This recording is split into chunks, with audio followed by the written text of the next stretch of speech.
Me say how we are gonna do this. Oi, ready? Ha ha ha, ready? Oi, me say how we are gonna do this. Yes, we go down. Oi, sit down there, sit down there, sit down there, sit down there, sit down there, sit down there, sit down there, sit down there, sit down there. Oi, sit down there. Oi, sit down. Sit down there, sit down there, sit down there. Boy. Sit down there, sit down there, sit down there, sit down there, sit down there, sit down there, sit down there. Watch we kill them, did we kill them?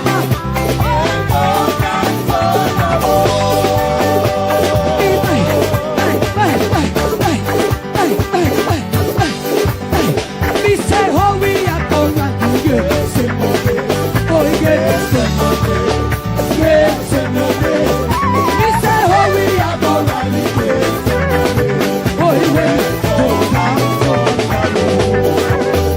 Jesus, boy, watch out. Now worry about the wicked them now. Now worry about the wicked them. Tell them neighbor, come. Now worry when they talk about you. Now worry when they tell life on you. Now worry they walk over upon you. Now worry what them say about you. Just catch it on the balance wheel. Catch it on the balance wheel. Catch it on the balance wheel. Catch it on the balance wheel. Jesus, are you balance?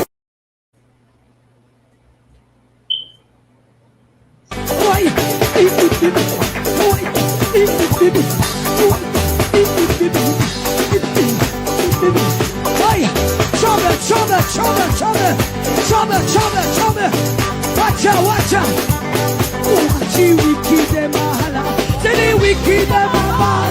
And come now. Hey.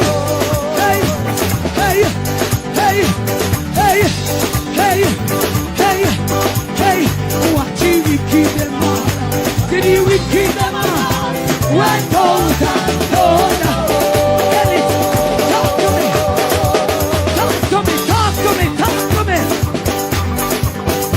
Say how we are gonna do this. Oi, ready? Ha, ready? Oi, me say how we are gonna do this. Yes, we go down. Oi, sit down there, sit down there, sit down there, sit down there, sit down there, sit down there, sit down there, sit down there, sit down there. Oi, sit down there. Oi, sit down, sit down there. Sit down there, sit down there. Boy. Sit down there, sit down there, sit down there, sit down there, sit down there, sit down there. Watch you wicked them all. Did you wicked them all?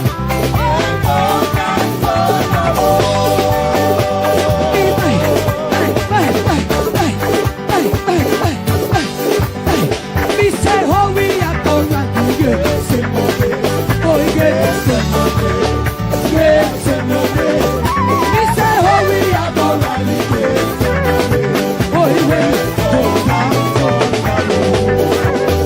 Jesus, boy, watch out. Now worry about the wicked them now. Now worry about the wicked them. Tell them neighbor, come. Now worry when they talk about you. Now worry when they tell life on you. Now worry they walk over upon you. Now worry what them say about you. Just catch it on the balance wheel. Catch it on the balance wheel. Catch it on the balance wheel. Catch it on the balance wheel. Jesus, are you balance? The scale of dealing with anti-corruption issues. So there is a learning curve that we are going through. What is important is that the government supports the development of the institution so it can accelerate very quickly on that learning curve and provide the resources so that they can move very quickly on the learning curve, and that the government does not intervene or interfere. And that message goes to the opposition as well. Leave the anti-corruption and policing agencies to do their jobs. I don't want you come to me with that foolishness, you know. You elect a prime minister, and he's a prime minister around the country. It is time we learn to hold our leaders accountable for their actions and stop making excuses for them. Stop making excuses. Otherwise, go elect the people who really run in the country. And I don't want the right kind of stupid argument. Hold the people you elect accountable and stop making excuses for them. Hello, welcome. Happy Tuesday to everyone. Happy Tuesday to those in television land. Happy Tuesday to our silent supporters. Happy Tuesday to everyone in the chat. Thank you so much for your continued support. Really appreciate each and everyone. Remember, guys, when you come in, thumbs up the live, share us out if you can. And if you're new to the channel, please show us some support by subscribing. That will be greatly appreciated. A special shout out to all our channel members, and thank you so much for the new members who recently joined. Really appreciate the extra support, and also a special shout out to all of our moderators. Tonight's topic is Bitter Tcn Deal with your host Mystic Sensation, which is Baron and Anne-Marie, and we already have Melting Pot in the building, and we should be joined later by Mr. Rattigan and Daisy. Let me just give an umbrella welcome to everyone who is in the chat. It's a bit far gone right now, so I'm going to give a very special umbrella welcome to each and everyone. Thank you all so much. We do not take you for granted. So bless up each and everyone who's already in the chat and those who are going to be joining us shortly. Without any delay, I am going to hand over to Byron. All right. Thank you for that, Lady Mystic. Really appreciate, right, what you do. And let me say this, right, in terms of tonight live and where we are going. We are going to pulling out the facts, right, as it relates to what we see happening with the Integrity Commission investigators, right, the campaigning, the gaslighting, and the attempt to burn down the Integrity Commission investigators. We are going to push back, and we are going to push back with solid evidence. And of course, the Tcn deal, we are going to delve deep into the Tcn deal, and we are going to say to our Jamaican brothers and sisters that based on the evidence that we have, right, we can't allow, right, not even one person within that program, right, put foot on our soil. We are going to show you some serious evidence where that is concerned. And Marco Rubio doubling down again, telling the world at large that these people are criminals, and who they are sending, the persons who they are sending out of the United States are serious, chronic, and dangerous criminals. You are going to hear that, and we are not talking about the usual clip that we have been listening to from Marco Rubio. You're going to see a double down. So regardless of how Andrew Holness administration want to spin it, it cannot be spun based on the evidence that we are going to present tonight. Now, before we get any further, we are going to, of course, have our GPMG, right, none other than Melting Pot, meet and greet, because tonight is going to be a hell of a night.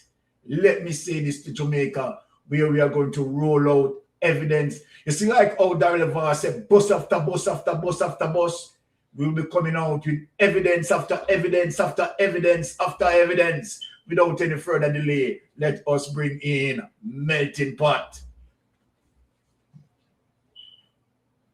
Greetings and blessing once again. Blessings. It's a pleasure to be here. Always. You know, alongside the host, Sir Lord Byron, Lady Anne Marie, you know, we are the Mystic Sensation. And you know, we have revelation, you know, as it relates to Bangarang we are going in Jamaica. Yeah, so as you hear my brother say, tonight we have to go further investigate into the relationship between the government and the Integrity Commission.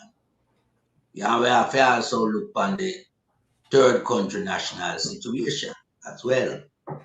Because you know these people have been lying as it relates to the true source behind the third country national deportee. So we have to divulge into that. But before I go any further, maybe just say love once again to my people in our chat.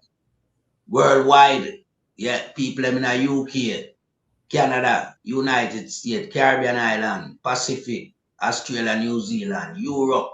You know the whole of them countries that tune in, Africa, same way. So maybe just say one love to all. And to the community heights them in Jamaica, big up on yourself, yeah?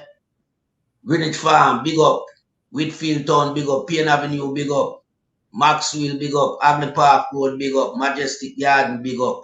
Yeah, Union Garden, big up. Delacree Park, big up. Walkland Glade, big up. Brannerton Avenue, Walkland Road, Walkland Drive, Walkland Crescent, big up. Yeah, and you don't know, so when it come to Waltham, we have to shout out to the Chisholm Avenue crew, them. Mongoose Town people, them, yeah? Big up on yourself, man. Mandela Town, enough love and respect. Yeah, we're going to Frog City, we have to send love all the way across Maxwell into Jungle. Big up on yourself. Band the whole tight. Melting pot there. Yeah. So I just love we are spread right around. And to the people them down in the ground zero and in and around surrounding, we don't know no real Jamaican same way, you know. So I want love. Yeah. And big up to the People's National Party and its hierarchy member, leader of the opposition, Sir Marky G, stalwart like Nikita Burchell from down in the south there. Queen of the South, stalwart of the People's National Party. Yeah. Dr. Alfred Dawes, continue to do your good work in the Ministry of Health, sir. Dayton Campbell, General Secretary, hold tight. Wave Lines, continue to bat with Marky G. Because you know you're opening batsman too, you know. Yeah? So, right there, so we are just leave it for tonight and leave and back the floor to the host. All right. Bless up yourself. Melting pot. Your internet. Oh, okay, all right. Internet is giving a bit of a problem. All right. Jamaica, once again, a pleasure to meet all of you who tune in to Mystic Sensation. And of course, you are here because you want to be informed, you want to be educated. And you know, when it comes to Mystic Sensation, we do deep dive investigation. And what we are going to present is nothing but the facts. All right.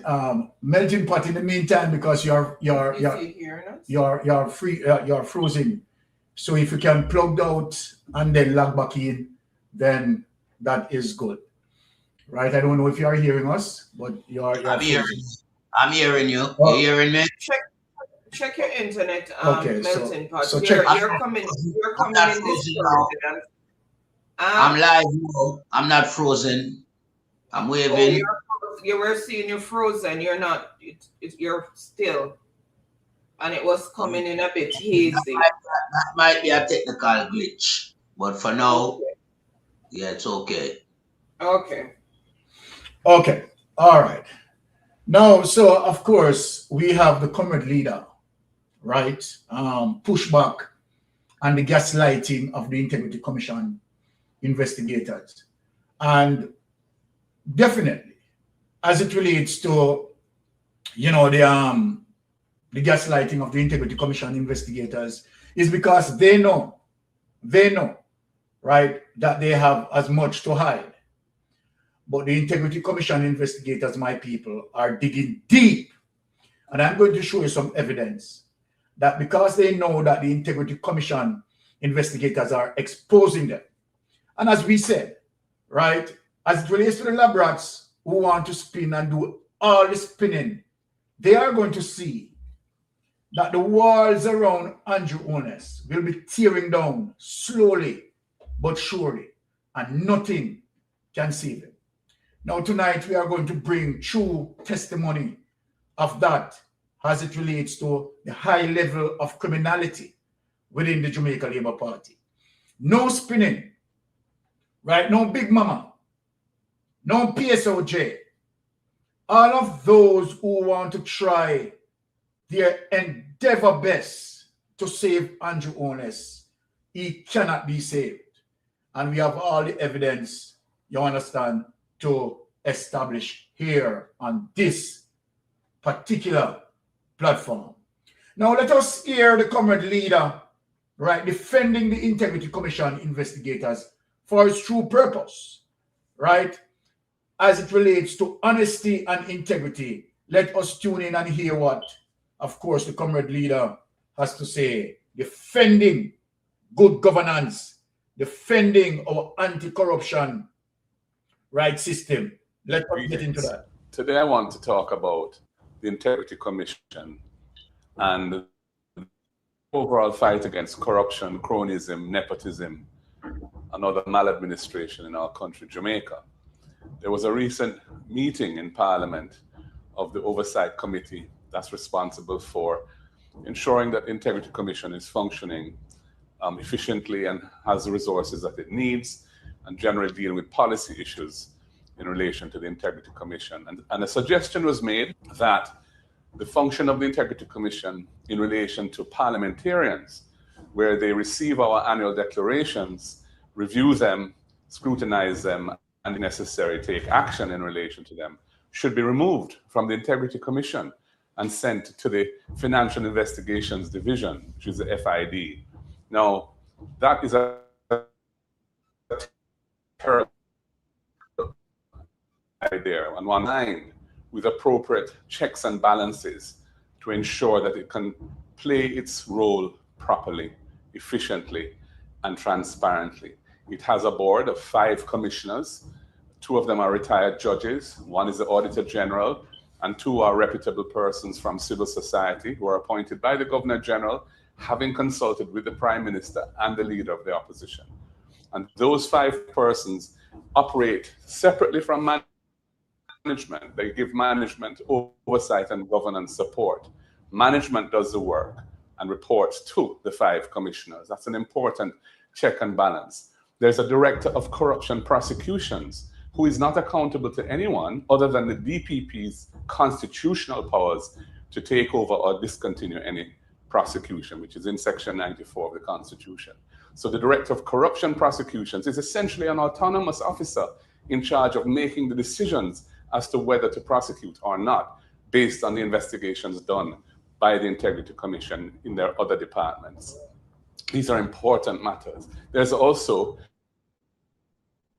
the Integrity Commission Oversight Committee of Parliament, specifically set up by an amendment to the Standing Orders of Parliament, where the Integrity Commission can come transparently to Parliament to share with Parliament whatever concerns they have about the way in which they're functioning. So if they have issues to do with their human resource complement and so on, or other funding issues, or issues to do with the legislation where they perceive there to be gaps or things that need to be strengthened, they can share that in a transparent way with the Parliament. Now, the FID has none of those things. The FID is really a department operating within the Ministry of Finance. And as we can see, the appointments of the leadership of the FID can be problematic. Last year, I think it was, we had a situation where the Integrity Commission's report, Prime Minister, had been a very controversial issue in the country, and the Integrity Commission referred that matter to the FID because there were issues which they needed further investigation, and they weren't getting the full cooperation to do that investigation. And then the current senior officer within the FID had commented publicly in the media in support of the Prime Minister's position on these issues, and then was subsequently appointed to run the FID. Now that to me is a clear politicization of the FID. We objected to it strongly. We were never consulted as opposition. And that is the situation that prevails today. And now we're seeing JLP members of Parliament saying that the whole investigation and responsibility for parliamentarians and their integrity is to be shifted to the FID. We will never support that. It's wrong, it's flawed, and it's just going to reinforce a culture of impunity, lack of accountability, and corruption in the country. Jamaica needs to be very wary of anything said or done by this government in the fight against corruption. The Prime Minister has a major unresolved issue concerning his own financial affairs, which the Integrity Commission had reported on. There's another Minister of Government who has been referred for prosecution for illicit enrichment, which is a serious corruption offense, and other corruption offenses in the Commission. And the approach that this government has been taking to these matters is not to require the persons who are being sent for prosecution to step back, which is a normal, conventional way that our system of government is supposed to operate, but rather to tough it out and keep them in the cabinet and take the matters to court to tie them up for as long as possible. This is not a government that is practicing good governance, practicing a strong, resolute approach to fighting corruption. No, instead we're seeing a culture of impunity, a culture of evasiveness, and a dangerous slope that the country is sliding down. Jamaica, beware, stand firm and vigilant in these matters. I'm all right, well said. That's the leader. Well, of course, Andrew Holness chose corruption and evil with impunity, right? Deciding that he can do but anything and he's unstoppable. Well, guess what? We are here to name him, shame him, and prison him, and disgrace him. We are here to ensure that he's going to face justice. And on the light of that, as it relates to what the comrade leader had pointed out, as it relates to the kleptocratic government, criminals in jacket and tie, as it relates to Andrew Holness administration, they are all criminals. On the light of that, let me show Jamaica that the advocate network, again, is now preparing to go back out there. And let me say this. What I am going to reveal tonight is going to give advocate network more strength in terms of the evidence that I will be providing tonight, right, to go out there and for Jamaica to galvanize. What I'm going to present tonight, my people, the Jamaica Labour Party administration, no matter how they spin it, cannot be spun, right? We are going to reveal the belly of the corruption as it relates to the TCN. Tonight, we are galvanizing our people as a result of what I am going to reveal, the belly of the beast, the wickedness of Andrew Holness, the cruelty, selling out our people's sovereignty for 30 pieces of silver. Without any delay, my Jamaican people, let me give you the message that the advocate network is sending and preparing and prepping for what. Get out one and all. Get out one and all. Heed the call. All roads lead to Nago.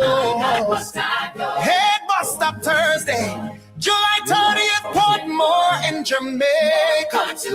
We come together to pray. We pray for accountability, integrity in the land, good governance and justice, guided by his hand. No more corruption. Let the truth be seen for a better Jamaica. We share the dream, yeah. We pray for accountability, integrity in the land, good governance and justice, guided by his hand. No more corruption. Let the truth be seen for a better Jamaica. We share the dream, yeah. In there, 6 p.m. into 9:30 p.m.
make your voices count. Yeah. Yes, Jamaica, make your voices count, and we are going to get a better Jamaica. We are not going to stop from fight until indeed we get a better Jamaica. Remember Jamaica, right, as it relates to the event details, 6 p.m. to 9:30 p.m. Nago Head Bus Park. Remember, wear your white attire and bring a candle, and what we are on mission and what we are advocating for, key concerns. The deported deal, TCN, right? We are going to expose that tonight. Transparency, Hurricane Melissa Fund, strengthening accountability, Integrity Commission, right? Crime reduction and criminal justice reform, of course. Well, remember that we have to be there. Vigil for Jamaica, 30th of July. And on the back of that, let us hear from Sister Winnie. Sister Winnie, what say you?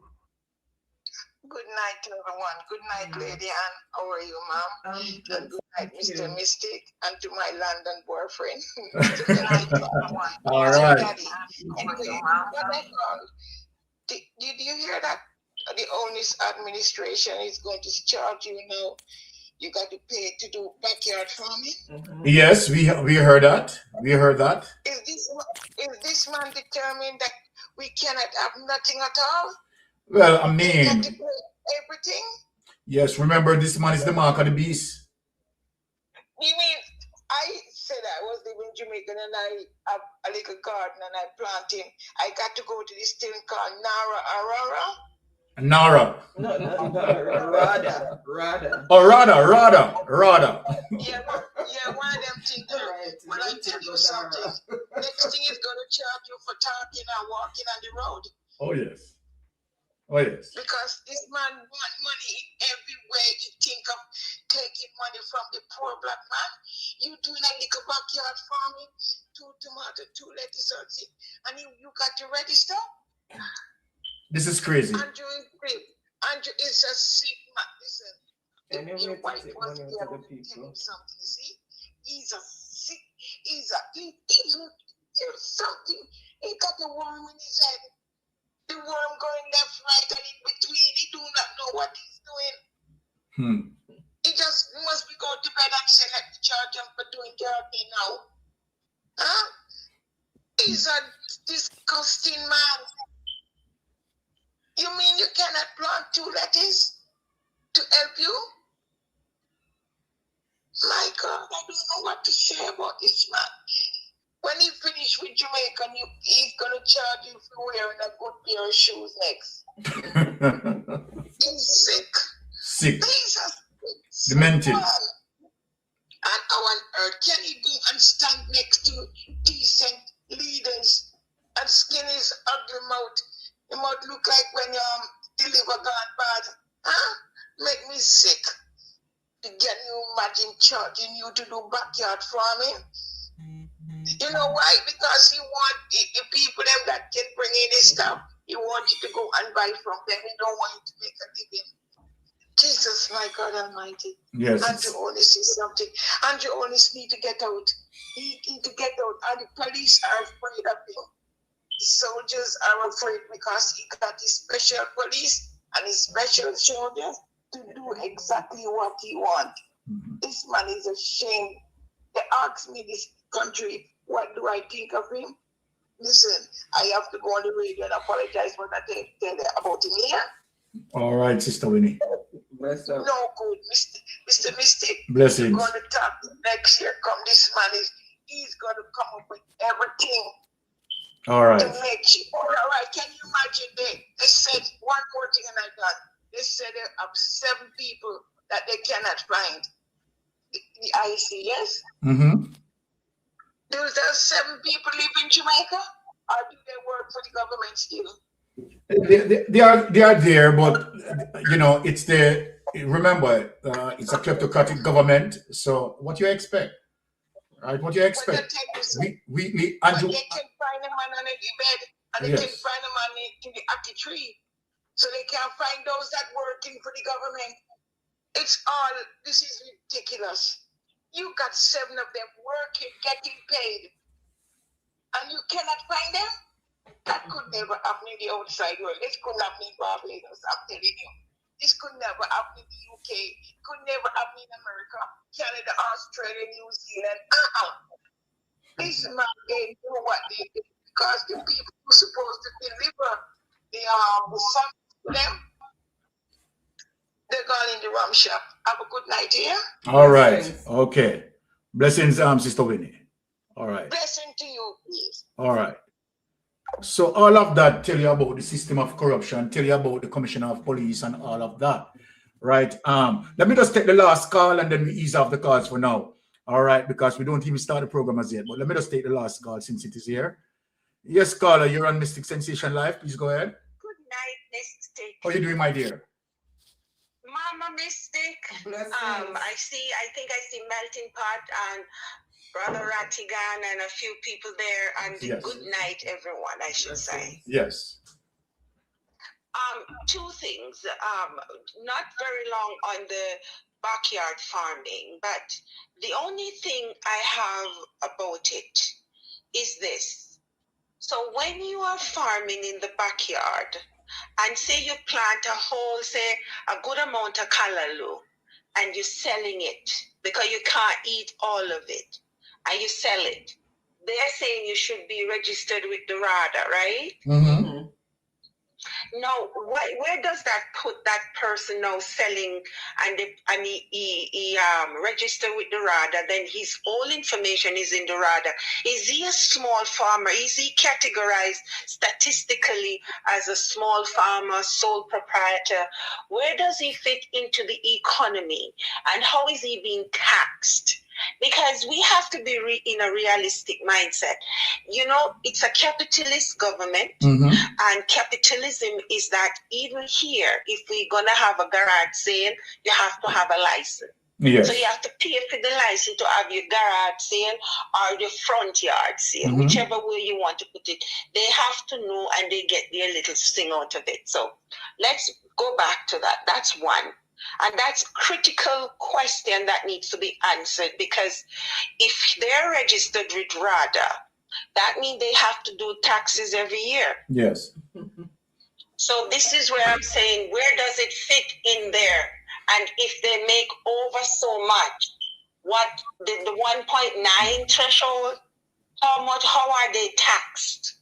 You know, yes. Blah, blah, blah. That one is done. Because me see the Prime Minister in a COVID time, I tell the people of Jamaica, so they must plant up in their backyard. Okay. Very contradictory. They did the mistake. That clip they did there. Yes. Very contradictory. So when you say that, they need to let the people know what is behind them registering with RADA. Because if it's just to get fertilizer, Mystic, come on. Now for the TCNs.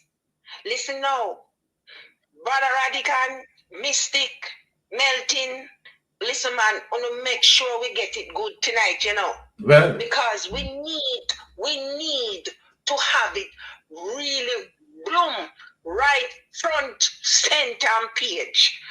This TCN deal, because we hear Dion Jackson have an interview with the Antigua and Barbuda ambassador. We hear about others and what they are doing. We do not hear nothing concrete or credible from this Jamaican JLP administration. And we hear Ratigan even interview that pastor man in whatever, and they try to convolute it. Because I don't understand because from what I can get, I don't understand. But what I'm hearing with that is that when he applied for asylum, what did he say? And I hear in the interview he was telling he wants to go back home to his family in the States.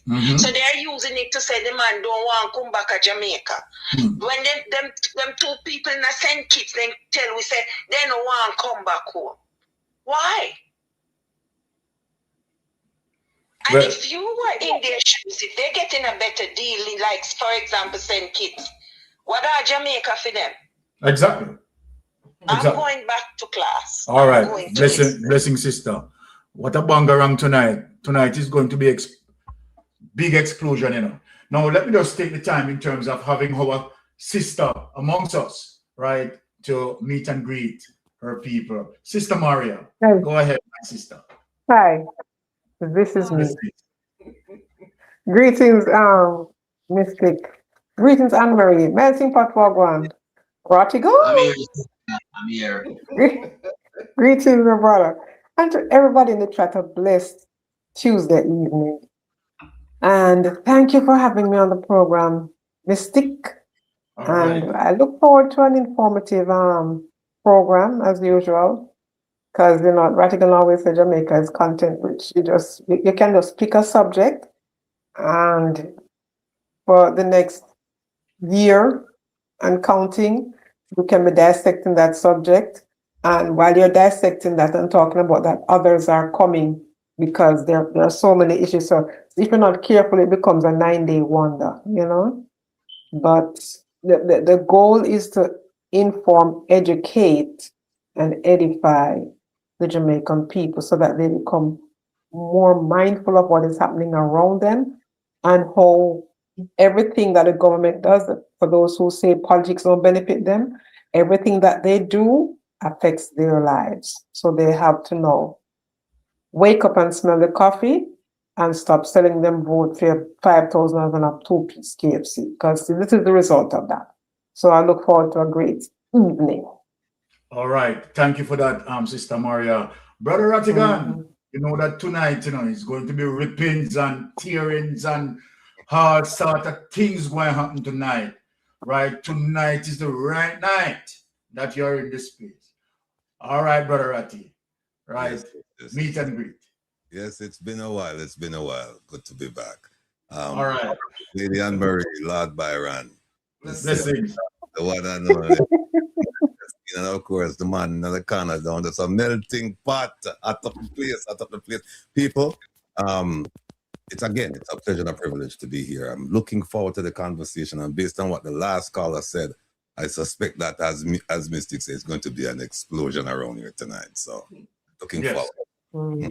All right. Let us the Mystic Sensation now talk to his Jamaican brothers and sisters.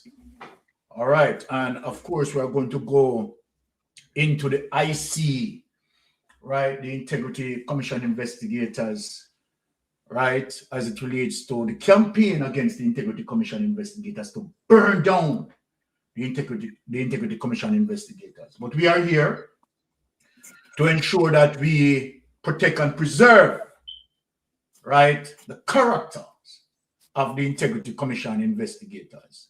Right? We are here to defend our anti-corruption system. Now, we have seen that as a result, in terms of Andrew Holness, the king corrupter, has set now a precedence so that, you know, from once the Integrity Commission investigators pursuing right persons as it relates to illicit enrichment, now we are seeing their strategy in terms of tying up the Integrity Commission, right, investigators in court, right, seeking judicial review. Yeah, we understand as it relates to due diligence. But remember, you hold a high office and character matters, integrity matters. And so then, if you did bear the truth, if you were honest, you would have, of course, feel fit enough, brave enough to go and prove your case. But you are trying all your delayed tactics. It's not going to work. So we have seen that Carl Bruce had joined the clan, right, as it relates to now help to gaslight the Integrity Commission. Without any delay on it, let us put up that, right, and hear what Dr. Carl Bruce. But I have news for Dr. Carl Bruce tonight, and we are coming from a place as it relates to evidential properties. So let us hear you, Carl Bruce. Now here it is. The Integrity Commission, IC, is facing another lawsuit, this time from Dr. Carl Bruce, Medical Chief of Staff at the University Hospital of the West Indies, UHWI, arising from a request for him to submit statutory declarations for more than 6 calendar years. So, Carl Bruce, you know why you have not submitted your statutory declaration as expected to, right? Based on the office you hold, right? And based on your salary, right? By law, right? You ought to, of course, submit your statutory declaration, regardless of what you are saying and the trickery that you are providing. So I'm going to show the people as to the conundrum that you caught in, right? Court documents have revealed the IC is Jamaica's principal anti-corruption body to which public officials are required to make annual declarations of their income, assets, and liabilities. Bruce was required by a notice dated April 8 this year from Joe Jones, Director of Information and Complaints at the IC, to submit statutory declarations for the period August 1st, 2018 to December 31st of last year, according to redacted documents disclosed by the Court Administration Division on Tuesday in response to a request by the Gleaner. However, in an urgent application for court orders, the medical doctor challenged the notice, asking the Supreme Court to declare that the designation public official as defined by Section 2 of the Integrity Commission Act does not apply to him for the period indicated by the IC. You are dead wrong, Mr. Bruce. In addition, Bruce, who is represented by the law firm George Hamilton and Company, asked the court for a declaration that the notice from the IC is null and void and of no effect. Can you imagine? And an injunction barring Jones and the anti-corruption body from enforcing or taking any steps to enforce the notice. Like, corruption is so blatant. The gall of these people. Unbelievable. Unbelievable. There is a serious issue to be tried as to whether, right, the claimant Bruce is a public official within the meaning of the Integrity Commission Act and ought properly to have been issued a notice by the defendant. I want to know, for previous statutory declaration that he had submitted, right, he did not find any fault with those. Let us mention that. But before I make the panel come in, let me just get into some evidence, because, you know, this is Mystic Sensation and we know where to go and find, right, evidence that we are going to speak to Dr. Carl Bruce, right? And let me ask a question. I'm just asking a question. Dr. Carl Bruce, right, who is the legitimate owner for Meditech? I'm just asking the question. Who is the legitimate owner for Meditech? Let us bring up 18 Degrees North document as it relates to the evidence before I make the panel comes in on this juicy one here, right? We are going to show, and let me ask a question. Is it, Dr. Carl Bruce, that based on your influence, right, do you have shares in Meditech? Let me ask this question. Who is the principal owner of Meditech? And do you have any shares in Meditech? And is that, as it relates to your influence, right, contracts being awarded to Meditech, and in the end result, you are a benefactor of those contracts. Now, the Integrity Commission have you under their surveillance. Now let us get into some crucial investigation here. Record points to family link between UHWI Medical Chief of Staff and Meditech, raising conflict of interest questions. And I ask Mr. Bruce, who is the owner of Meditech? Do you have any shares in Meditech, and what is your share value in Meditech? Dr. Carl Bruce, a medical chief of staff at the University Hospital of the West Indies, UHWI, appears to be related to a principal of medical technologies, in bracket, people, Meditech Limited, a medical equipment supplier that has done tens of millions of Jamaican dollars worth of business with the state-supported hospital based on records reviewed by none other than 18 Degrees North, Sarah Burton, the ace investigator. The apparent family relationship identified through a genealogy search at the Registrar General's Department and other sources raises question about whether Bruce had a duty to declare a potential conflict of interest given his administrative role and board position at the UHWI. It also revives long-standing questions about who controls Meditech. Again, you know, all of these issues now pointing to none other than Christopher Tufton. None other than Christopher Tufton. And none other than the board members that Christopher Tufton put there to provide oversight that allow the criminality to continue. Let me ask the question again. Dr. Carl Bruce, who owned Meditech. Let me ask you, Dr. Carl Bruce, do you have any shares in Meditech? And if you have shares, what is the value of your shares in Meditech?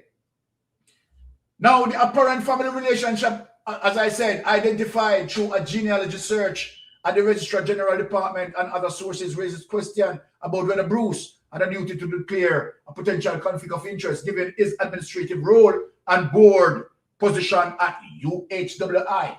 It also revives, so when we talk about nepotism, this is what the Integrity Commission investigators are digging to. This is what the comrade leader Mark Golden, right, is also saying, that of course the Integrity Commission investigators are pointing towards these nepotism. And let me ask you, Bruce, how many contracts that Meditech received through direct procurement, single source procurement, and emergency procurement? Single source procurement where there is no bidding. Now, people, I want you to understand this, you know, the high level of corruption that is taking place here. So when you are running out and try to create your delayed tactics and, right, wanting to block as it relates to the Integrity Commission request, let me tell you something. You better come up. Come up. Come up with the funds. Because Integrity Commission want answers. Because the high level of probity is taking place. And trust me, what you are doing, you cannot avoid it. We are going to dig into you. Yes, we are going to get to the bottom of it. You know, I'm going to touch the bottom business. It's also revised long-standing questions about who controls Meditech and whether Bruce has or had any financial connection to the company of which he has denied ownership. You can deny all the ownership you want to deny. Investigation is going to reveal. You can deny all what you want to deny. Question about Meditech ownership structure date back to Act 2016 share dispute in court where it emerged that the company had a silent partner. And who is the silent partner? Who is the silent partner? Christopher Tufton, big up yourself. Dr. Carl Bruce, big up yourself. Andrew Owners, big up yourself. Boy, I'm not telling you. You don't love the corruption body? Eh? An interlocutory injunction granted at that case before the substantive issues were heard, restrained the parties from publicly disclosing the silent partner's identity before the trial commenced. Who is this silent partner? Who is this silent partner? And what is the share value of this silent partner? Is this silent partner is Mr. Bruce? Is this silent partner is Christopher Tufton? Is this silent partner is Andrew Owners? The people of Jamaica want to hear. We have seen Meditech as it relates to millions of dollars in contract. Single source contract. Where no bidding don't take place. Right? Emergency procurement. Where there shouldn't be any emergency procurement. And where there should be emergency procurement. Bureaucracy exercise. And so then NARA comes in. Right? To make the Prime Minister escape through the gap because of the high level of criminality in robbing taxpayers. And because trillions of dollars being robbed up as it relates to the Auditor General report. So then when a little man plant a little callaloo in his backyard, or him plant a tomato in his backyard, or him plant some chocho in his backyard, him under pressure. Because really and truly, for those who want to say the country have money, the country broke. Because the high level of criminality. But things are come up to bump, Andrew Holness. Things are come up to bump. And so then the Integrity Commission investigators dig in. And I tell you, Jamaica, stand by for hotter claps because they can't escape. They are in a conundrum. Take this document away. Now let me just proceed. Now, of course, a long time Rattigan don't grace the stage. You know. I want Rattigan to open the floor tonight. Brother Rattigan, you know we are curious, we are investigators by nature and by experience. Brother Rattigan, so we are digging and we are putting the camera, we are putting the surveillance as Meditech. Who own Meditech? Right, silent partner. Right, we have seen direct contract, emergency contract, and millions of dollars of taxpayers' money.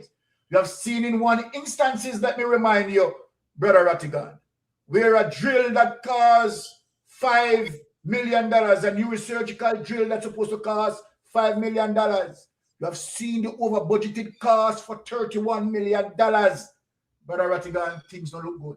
Talk to us. What say you on the matter? Yeah, things definitely don't look good. Carl Bruce and his petition before the court. He's saying that, look, I'm not a public official and therefore I'm not required to submit statutory declarations. If you go to the Integrity Commission Act of 2017 and you read it, it's abundantly clear, unless he can provide evidence to the contrary, that he is a public official. Because it says, looking at it, says any person holding an executive, an administrative, or a judicial office, or a parliamentarian, whether appointed or elected, whether permanent or temporary, or whether paid or unpaid. That's A. B. Any person, any other person who is employed to a public body. And we know HWI is a public body. So I don't know how he's going to get out of this. I don't know what kind of interpretation he's going to put on this.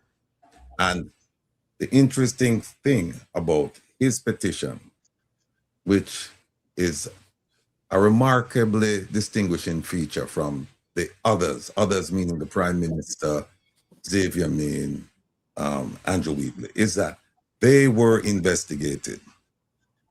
Carl Bruce was not investigated. He was simply asked to file a statutory declaration.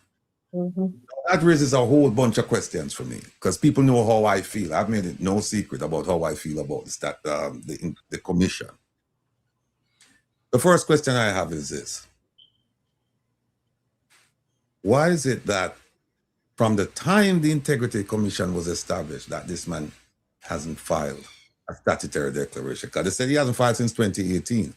And the statute was passed in 2017 and the entity was established in 2018. So based on just that, it would appear as if he has never filed a statutory declaration. Now I'm open to being fully corrected on that, but based on especially what you just read, where it says that he hasn't filed one since 2018, and I know for a fact that the entity was established in 2018, so it would appear as if he hasn't filed one since this Integrity Commission has come into existence. Now we do know that there was an Integrity Commission before this one, and it merged along with the Contractor General and another office. They merged into this iteration of the Integrity Commission. That's why.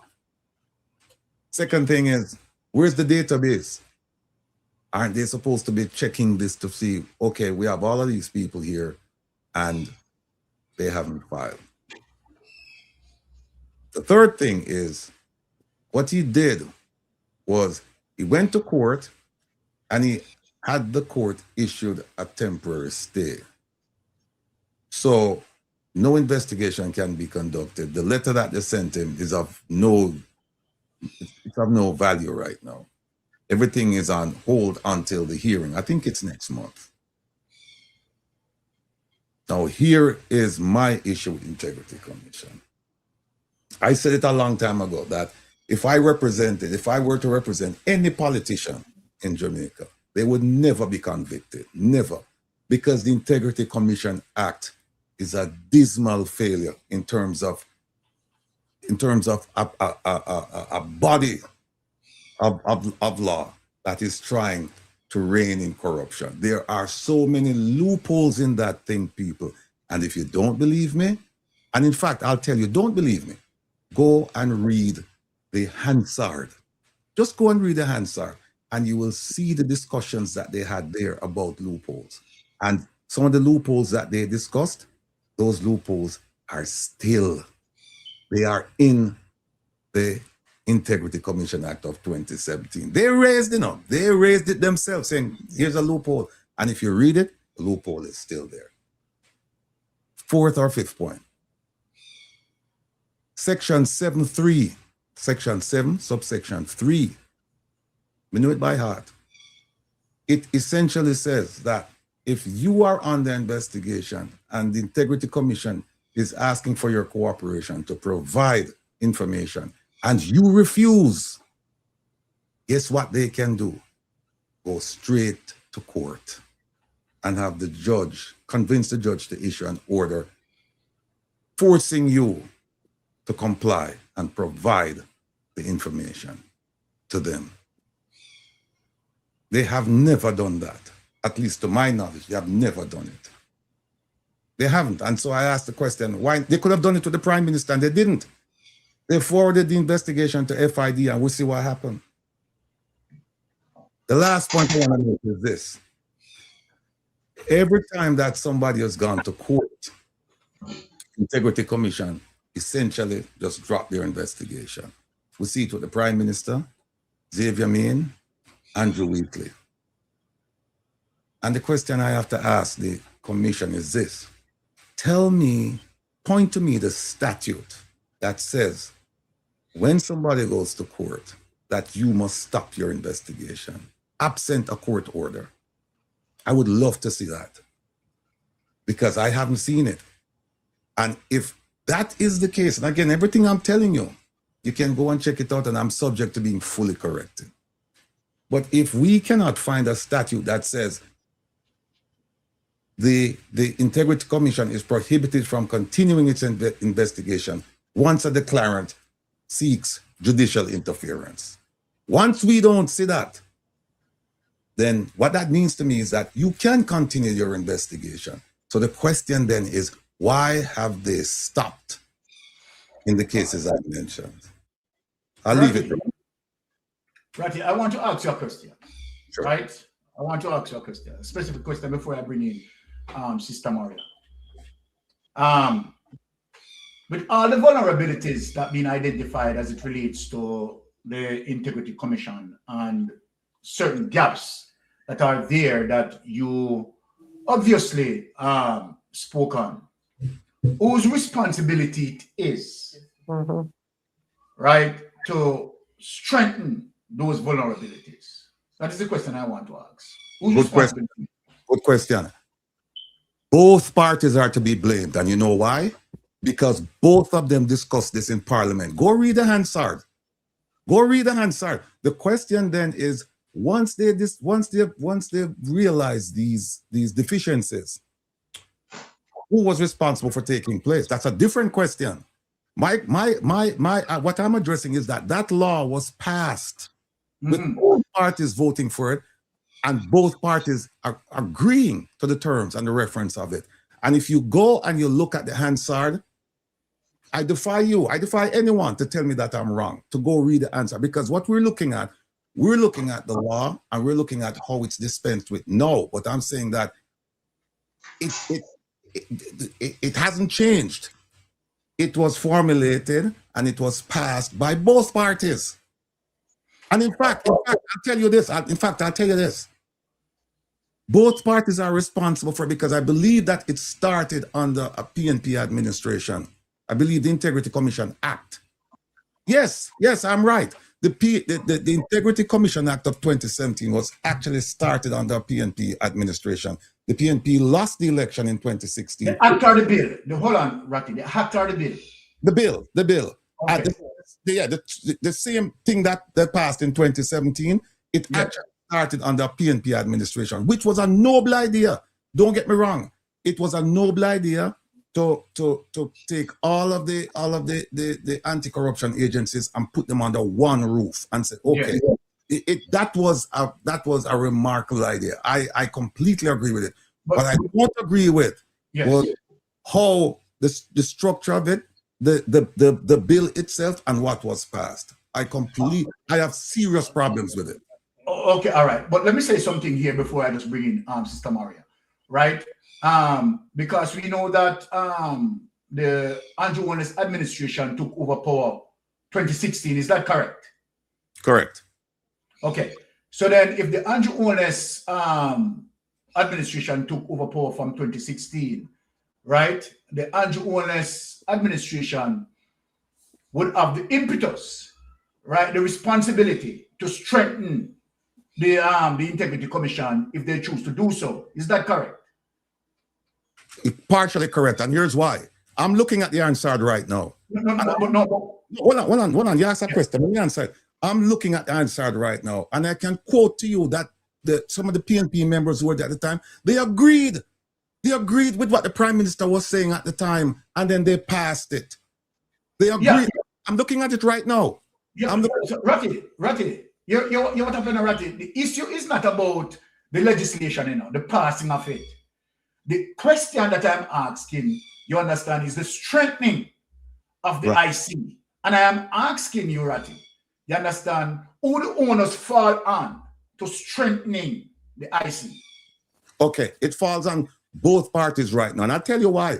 Because if there are deficiencies in the act, those deficiencies should be brought up by the opposition. They could say, listen, we need to get the oversight committee. We need to change some of these provisions in the law. Hold on, Ratty, stop, because I can send you a clip that Mark Golden brought up several of the vulnerabilities and asked for them to be strengthened. Mark Golden has done that. Good point. So here's the thing. When Mark Golden was writing this, and when Mark Golden was in the answer, when they were discussing this, why didn't they realize that these things were deficiencies back then and corrected them? Well, look. Hold on, Ratty. Let us deal with this. Normally, when we, and that is one of the reasons why we have amendments, don't Ratty? The Yes. reason for amendments is that when we establish a law, right, and it evolve over a period of time, right, one might be anticipating certain behavior. It's over a period of time, certain behavior developed, and then we have to say, all right, let us go back to the table and make amendment to correct these behavior. Because let me tell you something. In 2016, who was going to anticipate that Andrew Holness would carry off the level of criminality that he was going to carry? Let me ask you a question. Let me ask you one quick question. You said that over time, behavior changes, and so amendment changes, and then so you will require an amendment to change certain. Yes. All right. What about when the legislatures, they sit down and they say, listen, this is a loophole in the law, and they don't fix it? Okay, all right, Ratty, all right. If there are loopholes in the law, as Mark Golden pointed out several times, and they don't fix it, remember that the kleptocratic government have their simple majority. No, I'm talking about from the beginning. Of these things were in there, right? And they were in there, and they were never corrected, even though they were pointed out as being loopholes. They were never corrected. Yeah, but the onus is on the government. You understand? To correct these things, the onus cannot be on the opposition to have them corrected. The opposition point them out. They were pointed out. You understand? If you have a government who wants to be, you understand, good, you understand, be good to the people, then the government would make sure that they strengthen the Integrity Commission act. Mystic. Right? Hold on, Brother Ratty. The fuck of the matter, this government has done everything to weaken the Integrity Commission investigators. If we didn't have a good government, a good government would do everything to strengthen the Integrity Commission as opposed to weaken it. So I don't see where blame can go to the opposition to say, okay, all right, you're part and parcel of the problem because you did not strengthen. You understand the Integrity Commission? The provisions we're talking about, they were carried over from a PNP administration, and that's one. The second point is this: when you talk about weakening the Integrity Commission, we need to look at the Integrity Commission itself. They are acting as an impediment to themselves, because who stopped them from conducting their investigation when a parliamentarian has gone to court? No one. They're the ones. We're not going to go forward with it. There's no law in Jamaica that says if you take your statutory declaration issue to court, then the Integrity Commission must stop. Hear my argument, Ratty. Hear my argument. We have two formidable judges on the committee who sits on the Integrity Commission board that give oversight. These are two judges that have, knowledge of the laws. They are dealing with the intricacies. They are dealing with the obstructions there to be. And so then, are you saying that these two judges, are not competent enough to identify what's wrong and dealing with this situation? I think that is what I'm getting from you, Ratty, that you are saying that these two judges, they are not competent enough, you understand, to provide real oversight to this Integrity Commission. All right. Here's how I look at it. And my mother and father, God bless them, tell me, say, you not to listen to, you not to look on people degree or not like that. You're just as bright as anybody else, right? Yeah. What I'm saying to you is that, have you heard the judges come out and say that we are restrained, we are constrained, we are prohibited from conducting our investigation because somebody has gone to court? Instead, here's what they say. They say there's a legitimate concern that the increasing resort to litigation against the commission and its officers in the execution of their loyal duties may, whether intentionally or otherwise, impede the timely discharge of the commission's responsibilities. Where did they say we are stopped from doing it by a law? Nowhere. All right, but here the thing is, Ratty, and let me say this, right? I understand your position, right? It's just simply that I don't really agree with your position because here what happened now. I am not going to give any sentiments to a corrupted government. You understand that? Okay, all right. There are serious issues with the Integrity Commission and allowing them, strengthening them, you understand, to gaslight the Integrity Commission. Let me just bring Sister Maria to this place and let me just have melting pot round off this. Sister Maria, what say you on this situation here? Okay. I have a problem basically throwing the Integrity Commission under the bus because you have and no institution is without problems. The Integrity Commission, which I think was the idea of Bruce Golding, Mark Golding wrote the part of the legislation for it. But I am also aware of the fact that the original framework for the Integrity Commission was watered down by the Jamaica Labour Party before it became a bill and was passed and is now an act. That is one. Two, the Integrity Commission has been doing God's work under trying circumstances. They are woefully underfunded and deliberately so. And in being woefully underfunded, they are woefully understaffed. So that will hinder the work that they are doing in terms of investigations. And my thing is this: how can persons of good conscience and intent make an appeal or lobby for the Integrity Commission to be funded from some form of international agencies, whether it's through some of the funding that the government gets for borrowed money, that some of it must go to the Integrity Commission because corruption, $100 billion is lost to corruption every year in Jamaica. All right? That is the issue. Now, if you underfund an body, how then can this body be expected to do the level of work that we all want them to do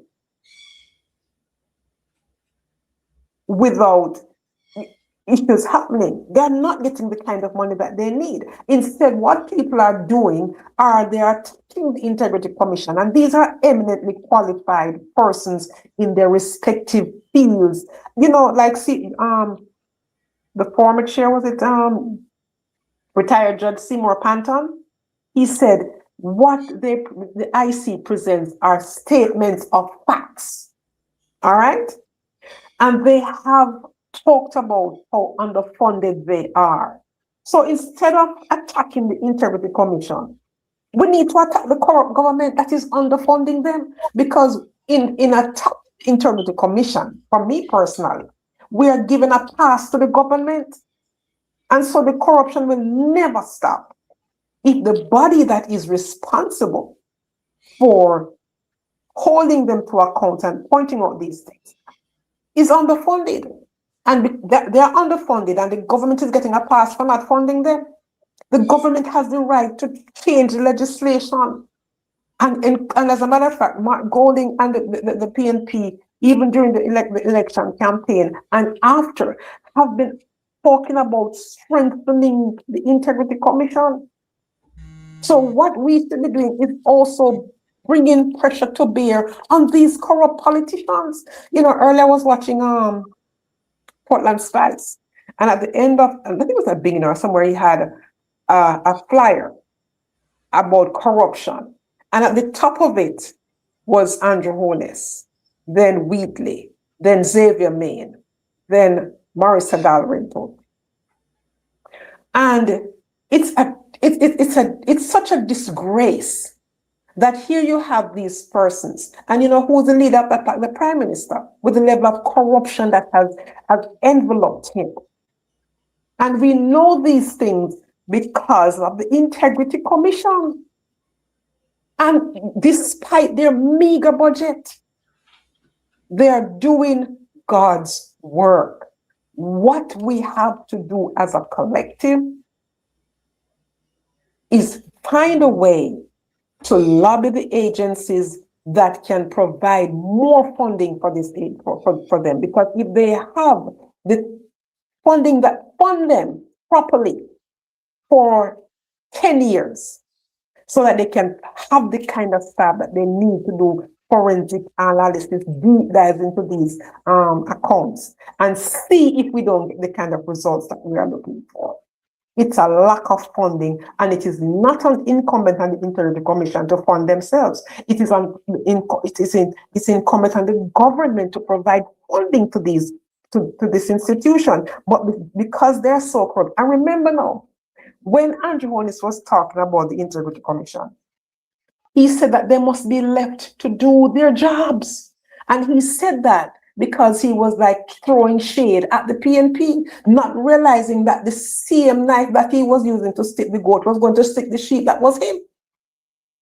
So he's now cornered because the integrity is doing, the Integrity Commission is doing their job without fear or favor. Why so many of them are caught up in it? Trillions of dollars unaccounted for decades. And it's obvious because the politicians are wealthier with all kinds of businesses. And the people are poor because the hospitals are broken, the schools are broken, the roads want fixing. All right? So it cannot be the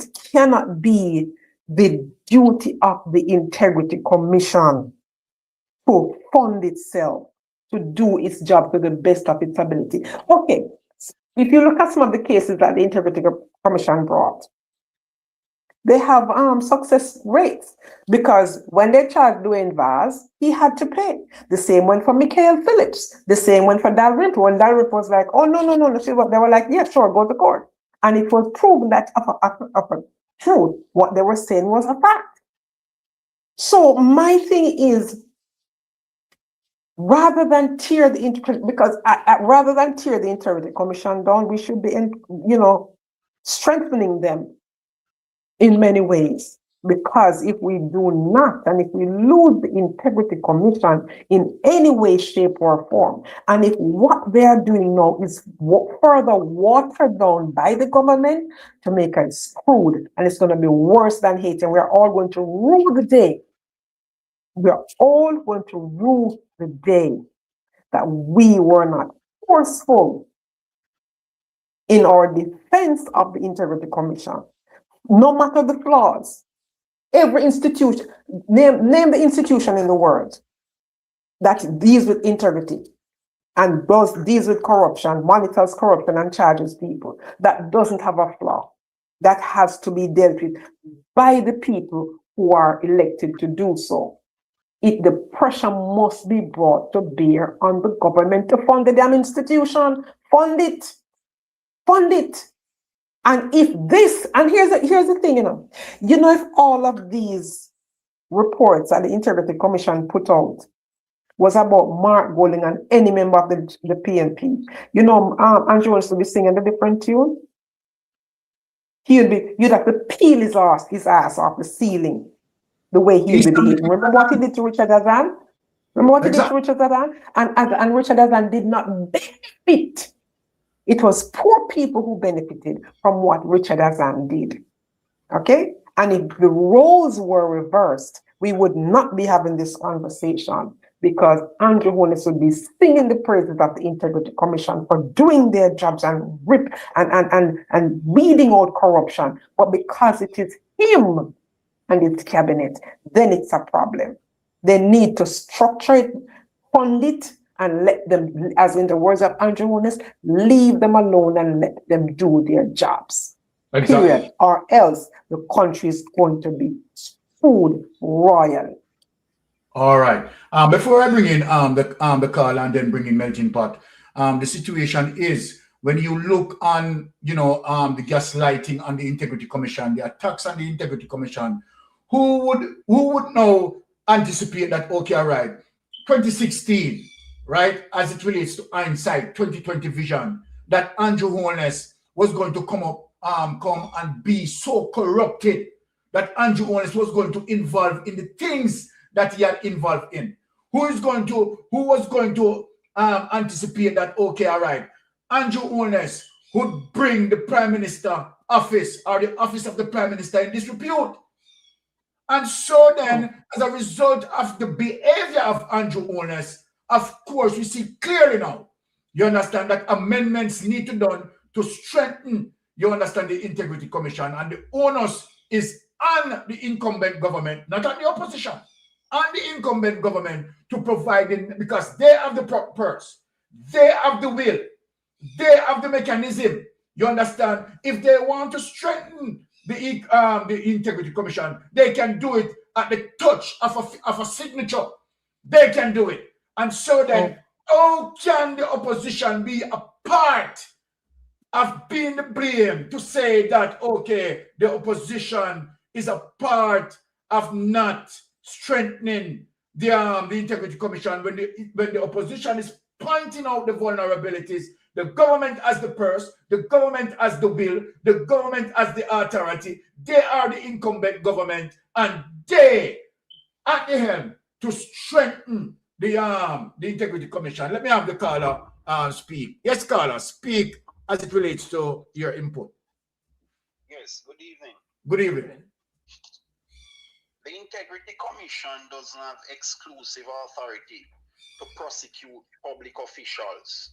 Yes. Crimes involving illicit enrichment, which has a direct connection to money laundering, tax evasion, falsifying business record, false declaration, and probably illicit drug trade. Those matters can be investigated by the Jamaica Constabulary Force, and the files are sent to the Director of Public Prosecution, and the matters can be prosecuted. The Integrity Commission doesn't have a monopoly on criminal investigations. Agree with you. The difference with the Integrity Commission is that statutory declarations of public officials who reach certain threshold have to be submitted to the body. But the police can step in and prosecute these cases, investigate and pass on the files to the Director of Public Prosecution. Well said, caller. Hold on, caller. Stop right there. Because you said something that is very essential. Right? Because yes, we are putting all forces the Jamaican to arrest and charge any criminal in the island of Jamaica. The Jamaican Constabulary Force Act, you understand, give them the leverage also. So it is not about just the Integrity Commission. You understand? The DPP can get up off our ass and act. The Jamaica Constabulary Force can get up off of them ass and act. You understand? So we put all the blame on the shoulders of the Integrity Commission investigators. I really just think that it is unfair. No, but you see, what Mr. Rattigan is saying, is that there is no solution. What is the end game of the Integrity Commission producing these reports and nothing happens? You want me to tell you something? Judicial reviews are stopped at the local Court of Appeal in Jamaica. But if the Prime Minister decides to pick out constitutional matters from his judicial review, it can go straight to the Privy Council, which can take a total of 8 years. So I am telling you what Mr. Rattigan is saying. What is the solution? Because the present situation is not producing any justice for the people of Jamaica. Because one, people who are telling us that we should embrace judicial review for these matters, none of those persons is saying that these men should not be occupying public offices while they are making these challenges. It's their positions are untenable. And as I am saying, the Integrity Commission now doesn't have the investigative capability to delve deeper into the finances and assets of these people. So they have requested assistance from the Financial Investigation Division, which is a specialized law enforcement agency, with connections to all sorts of law enforcement agencies. And wish the Prime Minister have his friend over there. Remember that. Yes, but you don't. So probably probably there has to be a judicial review file against the FID to force them to provide a report in the form of an addendum. It can't be a one-page love letter. The FID would have to address each specific point that is raised by the Integrity Commission. So the letter that they claim that they got, that must be a love letter. It can't be a legitimate letter, and it should have been addressed to the Integrity Commission. It can't be addressed, it can't be given only to a particular journalist. Mm-hmm. So what kind of practice is going on at FID? Because from my understanding, the particular radio station did get a letter, but it is informal. It has no basis in law. And the Integrity Commission requested a report, and the Integrity Commission has not come to us or said it in its report that they have received any information from FID. Now,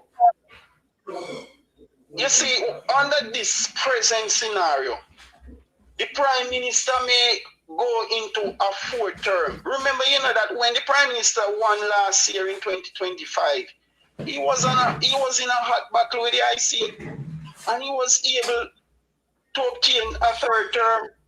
And on the night of the election, the man said he's going to start on his fourth term. All right, let me just give you, hold on, Carla. Hold on, Carla. Carla, hold on. Let me just give you a minute to wrap up, because, you know, we have to keep this. We have several topics that we need to address, so we can't really spend too long on the topic. So just get a minute to wrap up, please. Thanks. What Mr. Rattigan is also saying is that what is to stop these politicians from continuing to enjoy the fruits of power while they continue to file cases in the courts against the Integrity Commission? Can you imagine if 10 more parliamentarians file lawsuits against the Integrity Commission?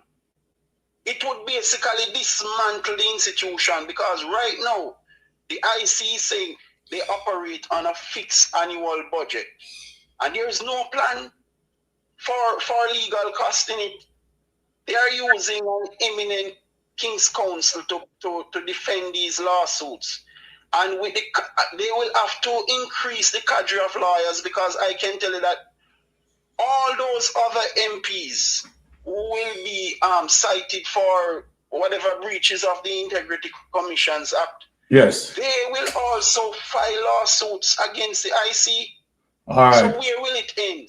Okay, Carla. All right, we have to run now, and because we have a slide on the program. Really, thank you for the input. All right.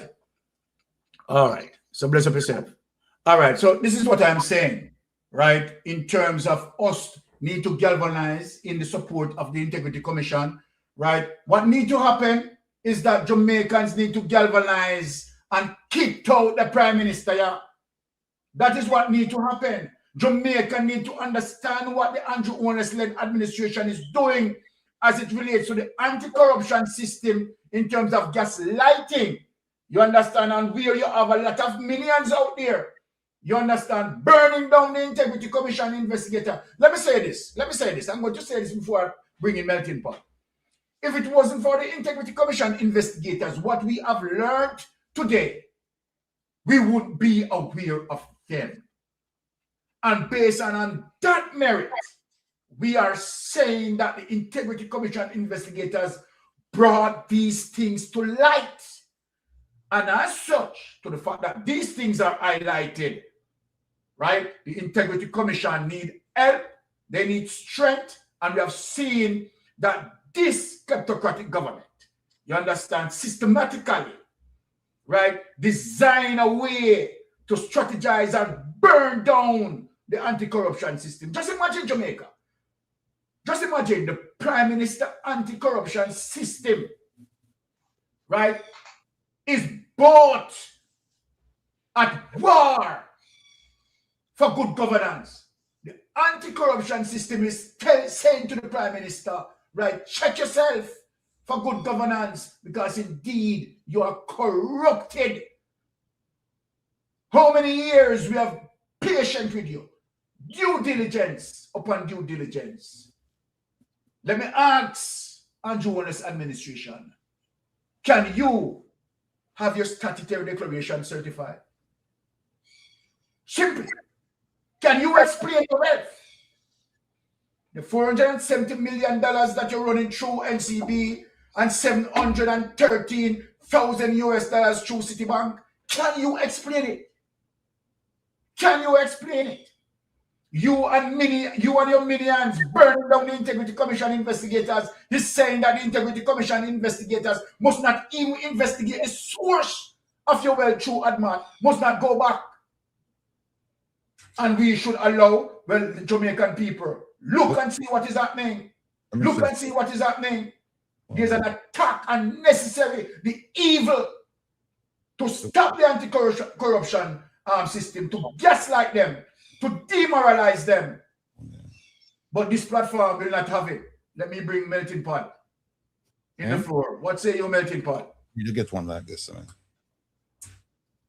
But I've listened to the discussion on the panel and from outside the panel as it related to, you know, the IT and the type of controversy that surrounded coming from the government, yeah, and members. Now, what we have to look at, you know, first and foremost is the capability of the Integrity Commission and how much, you know, power they have going forward in dealing with these high-profile criminals in Jamaica. And I find it alarming because I know an institution like the Integrity Commission, you know, should have been more heavily funded in terms of financial capital and human resource in order to do an effective job in policing, yeah, public official in terms of their statutory declaration and have it been certified. They need more resources, first and foremost. But that was a deliberate ploy by the Andrew Wallace administration to, first and foremost, lack of funding, and then, you know, that spiral over into lack of human resource. Now, when you have that system in place, you know, that literally all the process of ongoing investigation, yeah, and I know for a fact that when the Integrity Commission, yeah, Act was passed into play and, you know, and these 5 Jamaicans were given the authority to run that institution. I know they never, in their wildest dream, would have thought that such an institution would have posed such a tedious problem in delivering the service that it is mandated to do. And it's simply because of the government corruption. The government, they are manipulating the Integrity Commission. And as such, the Integrity Commission cannot, you know, assert its dominance in these ongoing investigations. Yeah. But this was not yesterday's problem. It was from when, you know, the bill was looked at, the framework and everything. Yeah. That's where it all began. Because Andrew is a criminal, you know. And he has the role and responsibility as government, yeah, to manipulate the system that is there to highlight him and the others who perform in an illicit enrichment environment. And so that is the problem. How do we solve the problem going forward? The entire law that's been passed, yeah, into act need a review. And by extension, there need to be several amendments, yeah, that need to be done to bring it to where it's supposed to be. Because there's no way you can have people, yeah, trampling over the Integrity Commission, like what we said they're doing, making a mockery of the system by utilizing due process as a time-consuming method to slow down the process. Yeah, some of them look like they want dead before them get prosecuted. So we are talking to the DCP, Director of Corruption Prosecution. Yeah, we don't need to farm some farmer, you know, real Jamaican patriotism. Look at where the country is going and what is the root of the cause behind the country spiraling into the direction that it is. It's corruption. And the Integrity Commission is the sole agency charged with highlighting the corruption. And one thing I can say for sure is that the IC is not complicit with these people because they're pushing them out.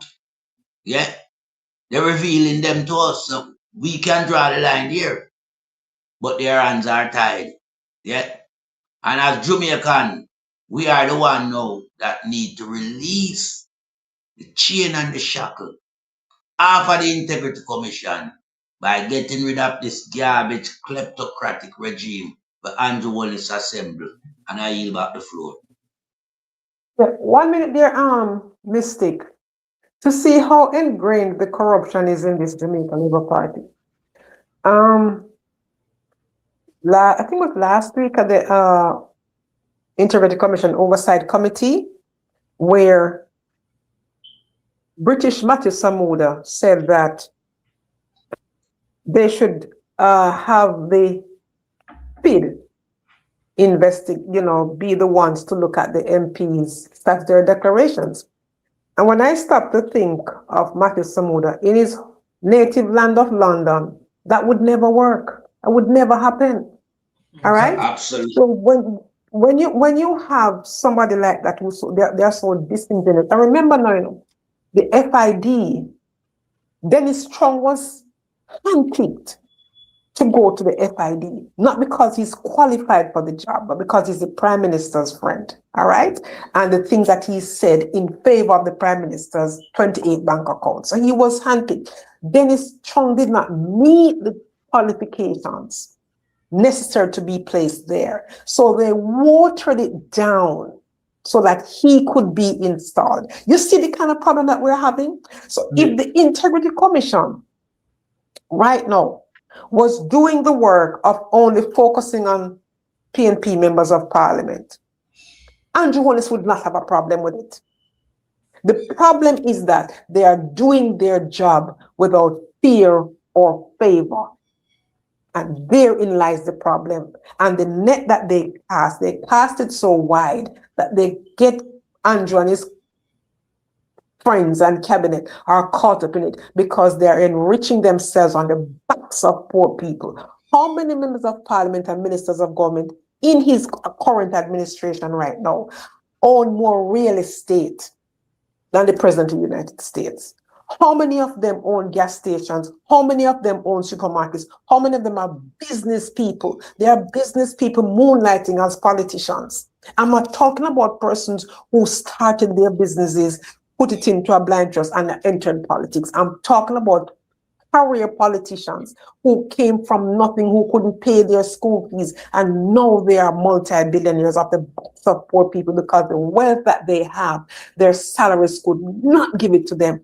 And the only reason we know these things is because of the Integrity Commission. So we have to figure out a way how we can contribute to a fund or lobby the international, the multilaterals or international non-government organizations to fund the Integrity Commission in a way that they can do their jobs in these trying times, but they have the resources to pay the kind of staff that they need, because that is the crux of the matter too. They don't have the money, they don't have the staff. And if they don't have the money, they don't have the staff, and they're doing this level of work, I have to be in full support of them.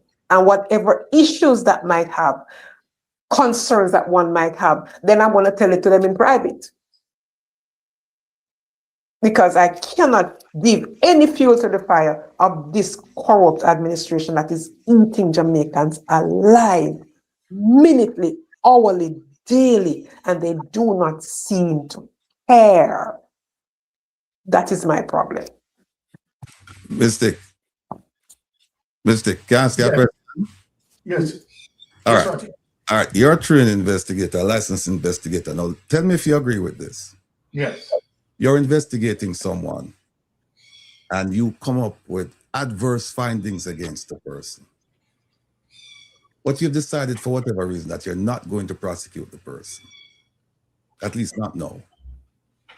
Do you call in the subject of that investigation and explain to them the length and breadth of your investigation against them, and then also invite them to make a statement? Is that okay with you as an investigator? All right, let me just answer you directly, Ratty, as it relates to I don't know as it relates to the Integrity Commission investigator strategies that they applied, right? That is not something that definitely I will do, right? In terms of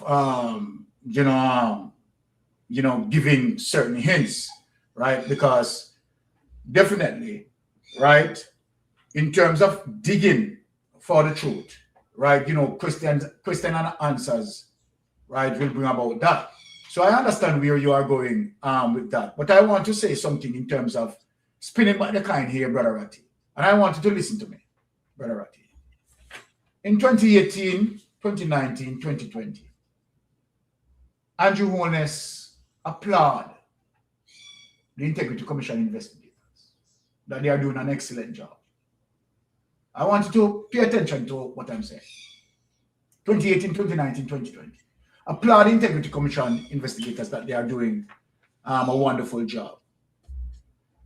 Now, after the Integrity Commission start to dig into Andrew Holness, right? Andrew Holness make a 180 degrees turn.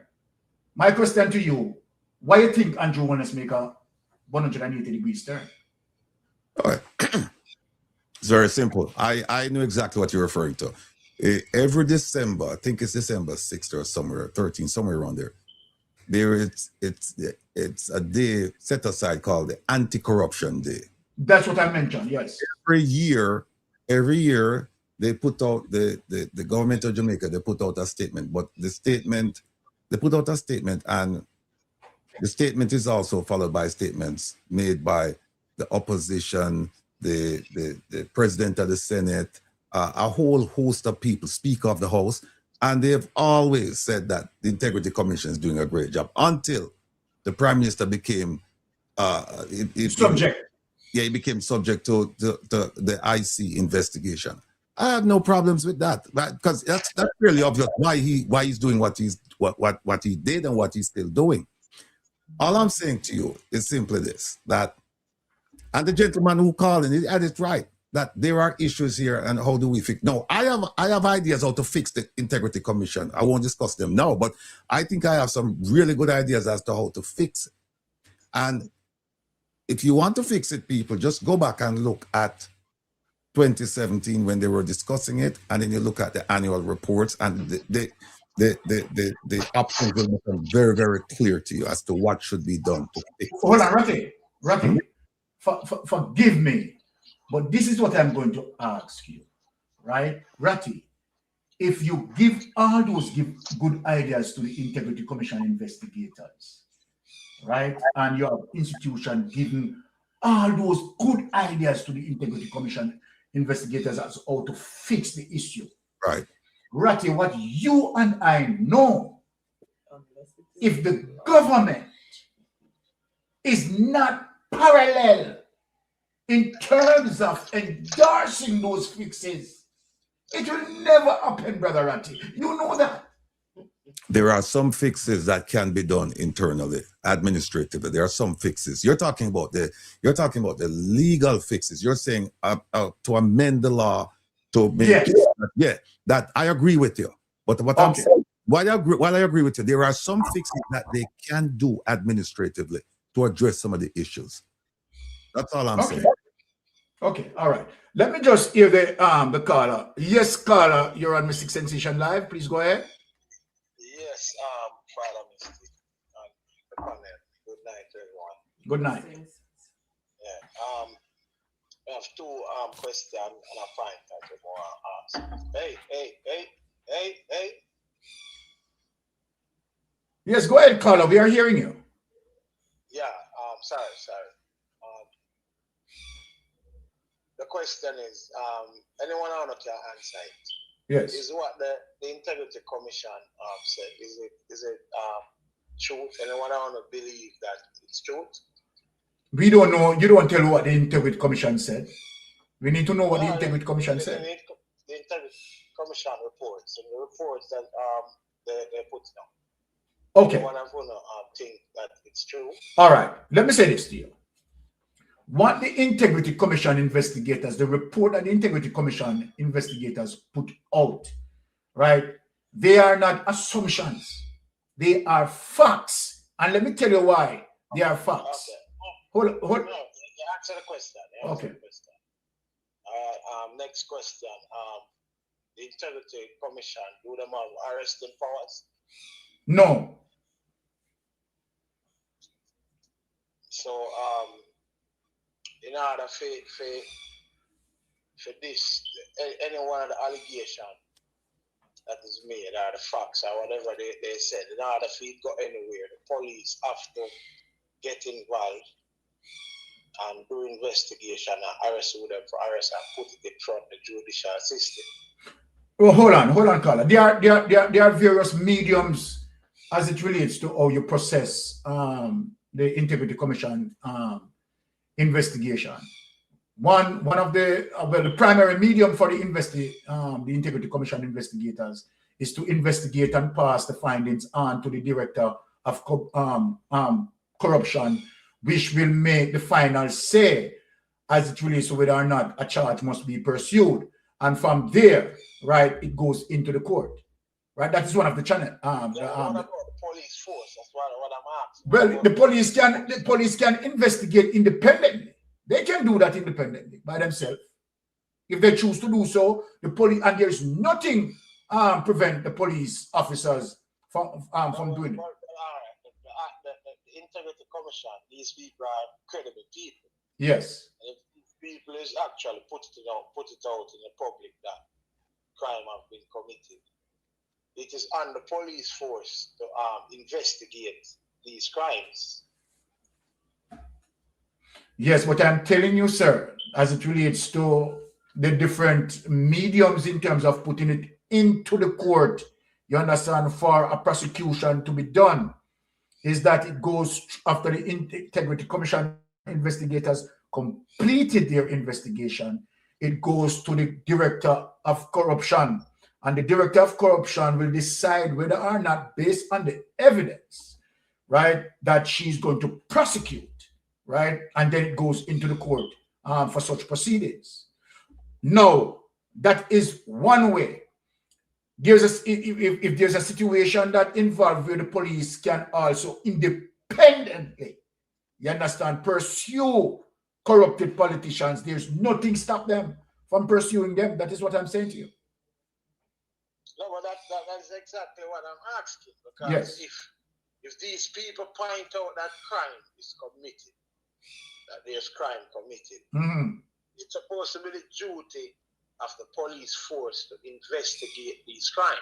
Agree. Mr. Ratigan, as a FBI agent. Agree. I don't know what do you think, Mr. Ratigan? I do agree with you, but let me make Ratigan answer. You did state that you is a member of them. Let me just make Ratigan answer you based on that what you asked. Yeah, caller, thank you for the question. The answer is contained in section 4. Can you hear me? Yeah, Ratigan is answering your question, so let's anticipate his answer. Yeah, he asked a very good question, and a question that very few people ask, or very few people even contemplate, and that is whether or not the police. All right. Okay. So hang up and listen. That's what I really want to do. All right. What So about what do you think about the police force investigating? okay. So that's. I don't think it should have just be on the director of public prosecution. Okay, so hold on, Carla. So you have to hang up. Yeah, you have to hang up and listen to him. Listen to Ratigan. Ratigan is going to respond to you now. All right. All right.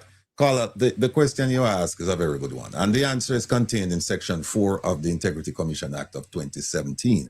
And it says, nothing in this act shall prevent a member of the Jamaica Constabulary Force or any other body having investigative powers under any other enactment from commencing, starting, or continuing an investigation into any complaint, information, notification, or other matter. That's Section 4, subsection 1. Subsection 2 says, if either before or after the commencement of an investigation pursuant to subsection 1, the Commissioner of Police or the head of any body, meaning any other entity having investigative powers, forms the view that the complaint, information, or notification should be investigated by the Commission, the Commissioner of Police or the head may request the Commission to do so. So, in essence, the police can investigate corruption on its own. If they get that complaint, they can do so. What they can also do is they can refer it to the Integrity Commission. So the answer is, the question is, if the question is, can the police investigate corruption? Yes. And the second part of that, if they get wind of it and they start it, can they refer it to the commission? And the answer to that is also yes. All right. Very good, Ratigan. On that note, Mystic, you see how entrenched the corruption is. Because the Commissioner of Police can do it, the JCF as a body can do it.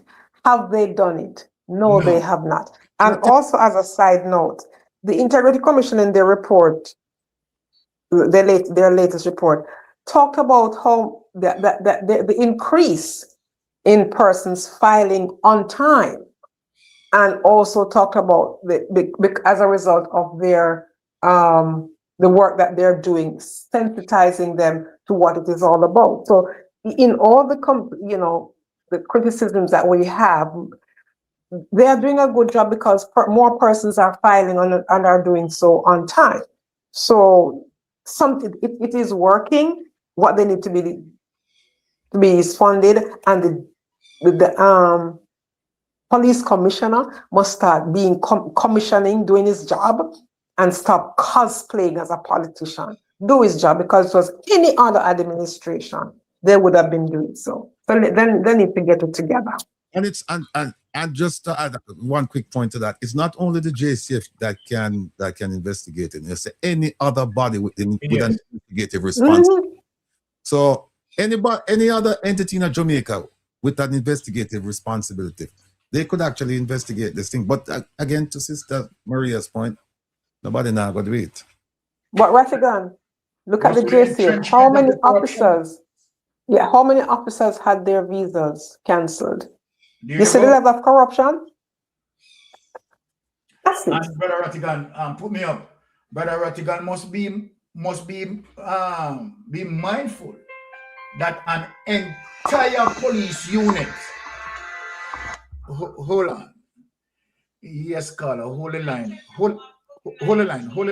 All right, hold the line, Carla. Hold the line. Just give me a minute. Hold the line. Don't hang up. Hold the line. Yes, Brother Ratigan. We are to remember how entrenched the corruption is within the Jamaica Constabulary Force. Remember, Brother Ratigan, that there's an entire section has been taken over place with the CTAC. Never before under no administration, you understand, as it relates to Portia Simpson, as it relates to Bruce Golden, as it relates to Andrew, as it relates to PJ Patterson, as it not even blind. Never before you have an entire unit being dismantled as a result of corruption. So it tells you how entrenched you understand the corruption is. Boy, I'm sorry for the poor little IC investigators them. Yes, Carla, what say you? Yes, good night, everyone. Good night, ladies. Blessings. You know, I want to ask this question, Mr. Mystic, with the NARA. Yes. Some clause in the NARA, it has to be challenged. Some clause in there, one like the Auditor General has no say with NARA. until 5 years. Why?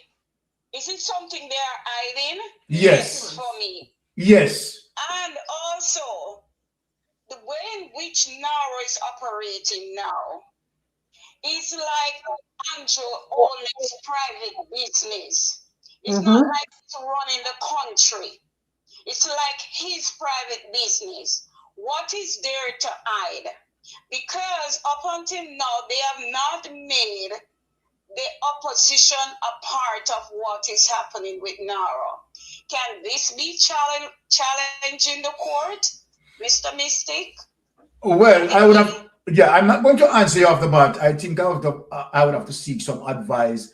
But what this says to you, sister, and every one of us who is on the panel, right? The Andrew Holness administration is a criminal enterprise. Certainly. Right? When you are drafting policies to defeat checks and balance, to defeat accountability, to defeat transparency, then it's a kleptocratic governance, it's a banana republic, and it's a criminal enterprise. It doesn't take, look, it doesn't take a rocket scientist to aware of that. This Jamaica Labour Party administration is running a criminal enterprise. Look at so many of the members of parliament, you understand, being pursued by the Integrity Commission as it relates to illicit enrichment. It's obviously a criminal enterprise. But again, the question is, why are the Jamaican people allowing Andrew Holness to get away with these things? In spite of everything that we are saying, the day that the Jamaican people are sensitized and decide that enough is enough, and we all gathered there, we all gathered, you understand, and decide, say, listen me, we want him out of our parliament, that is the day he's going to come out. But I don't know, as it relates to the polarization of the politics, because today, sister, I tune in into a platform, a GLP platform, and believe you me, some things when me hear me, I say, boy, them are people are past dunceness. Because these people are now absorbed and these people are now okay, you understand, for a prime minister, you understand, to be in parliament without his statutory declaration being certified. They accept it, they absorb it. And weekly too, and weekly meeting with I think the ambassadors from Germany and shaking man. When something coming happen like that, this is crazy. The country cannot run like that. No, sir. And he's allowed to do what he wants to do. And you believe like Jamaica belongs to him and his wife. And Andrew Holness, no, it does not. It belongs to everybody who calls themselves Jamaican. I want you to know that. You know what I see coming? This might be the situation that put him behind bars eventually. Because what he's doing is illegal, it is not right. And if he has nothing to hide, do it right. It's not his personal business. He's running the country. Lastly, I am wondering how does the chairman of NARA pay, and what is his salary? And if he gets paid from the NARA fund, that I want to know. There's so much going on, and it ought not to be. And what about the DPP and some of these top lawyers and all of this? It cannot happen like this. Jamaica really mash up and done. The country don't have no DPP, you know. Thank you for your time. Yes, blessings, my sister. The country don't really have no DPP. That's a plain truth of that's a plain truth of the matter. The CEO for NARA will be paid by NARA. What will be paid by borrowed money, okay? Because we have to understand that the NARA funds are borrowed monies. It's not from tax generation, because right now there's a $22 billion shortfall in tax revenue. So the NARA funds will pay the CEO, and they'll determine whatever they want to pay the CEO. So they want to pay the CEO $1 billion. Who's to stop them? Well, there you go. Right, there you go. All right, Jamaica, let us move into more serious topic. But we don't hear anything from Melting Pot. Melting Pot! Melting Pot, like him lock off. All right, we can move on because Melting Pot seems to be busy right there. All right. Now, let us bring up this document and step into the TCN right situation. Now, let us begin with this document. 6 men charged in one of the largest, drug bust, right, and gun transshipment. And this is a very serious topic that we are venturing in as it relates to TCN. Now, but look at this now.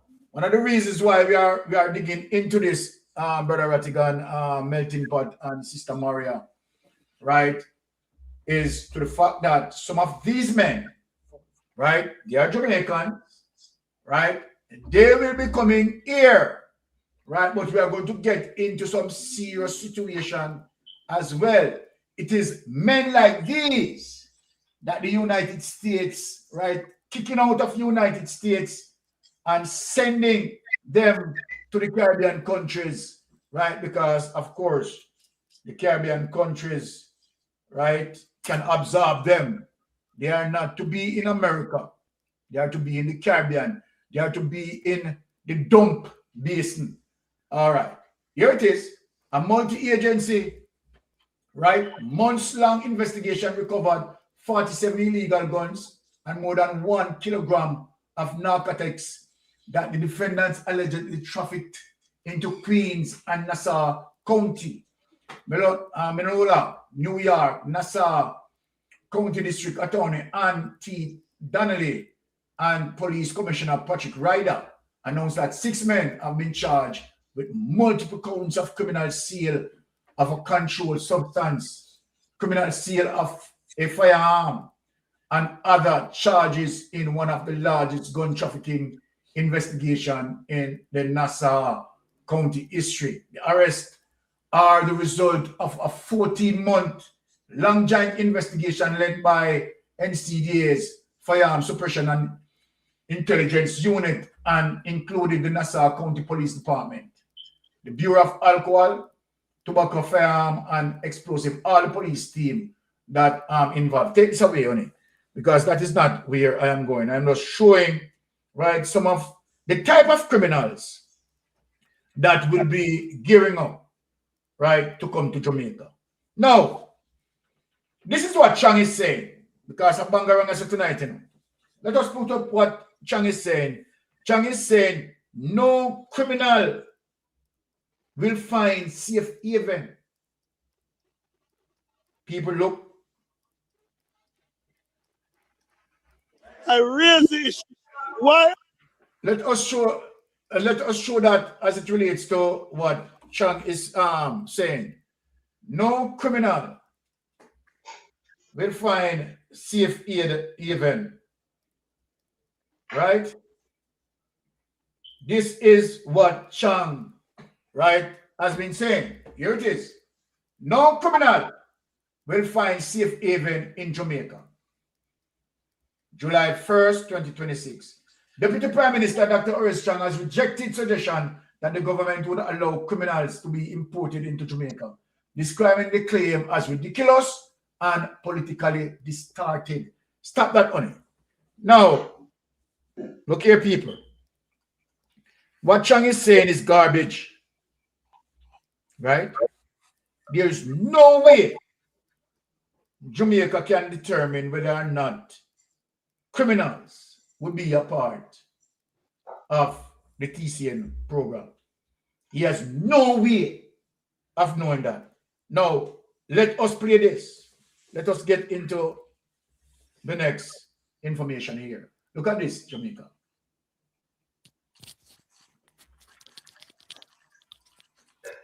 Right? Look at this.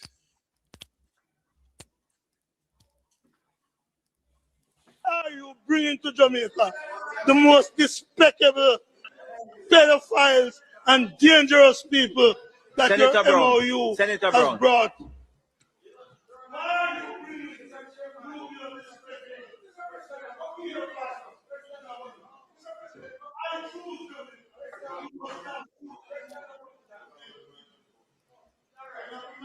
Senator Brown, I have to turn off your mic. You heard what you said?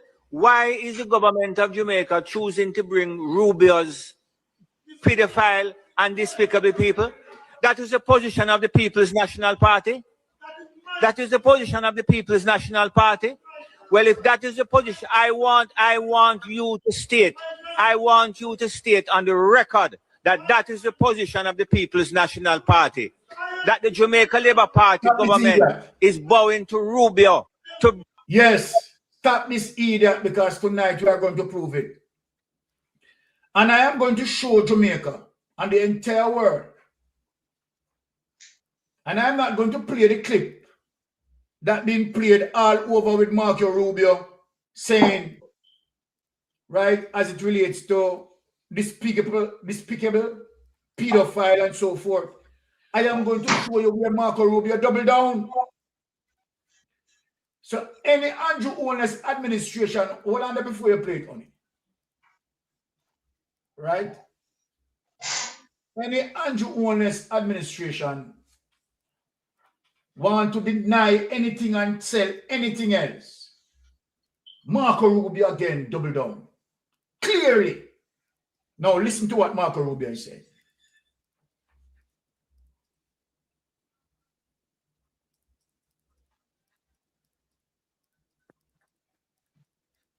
Just weeks ago, a convicted sex offender and a foreign national was shielded from deportation by the governor of Minnesota.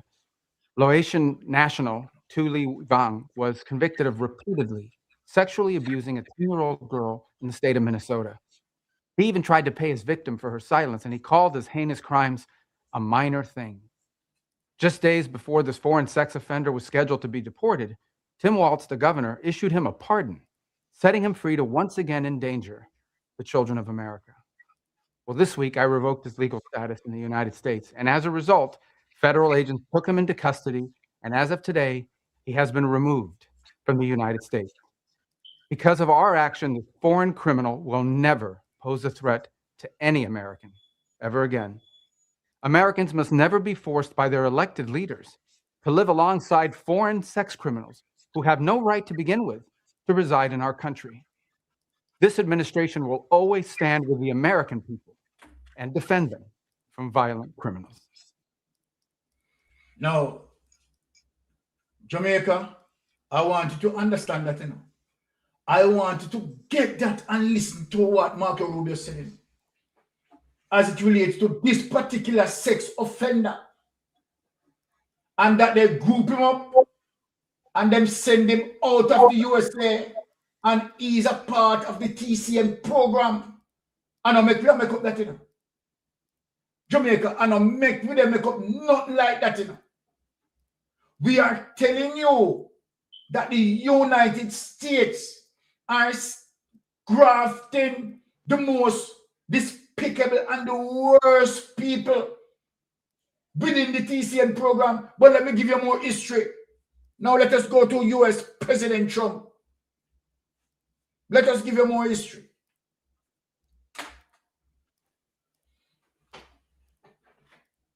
Now here it is.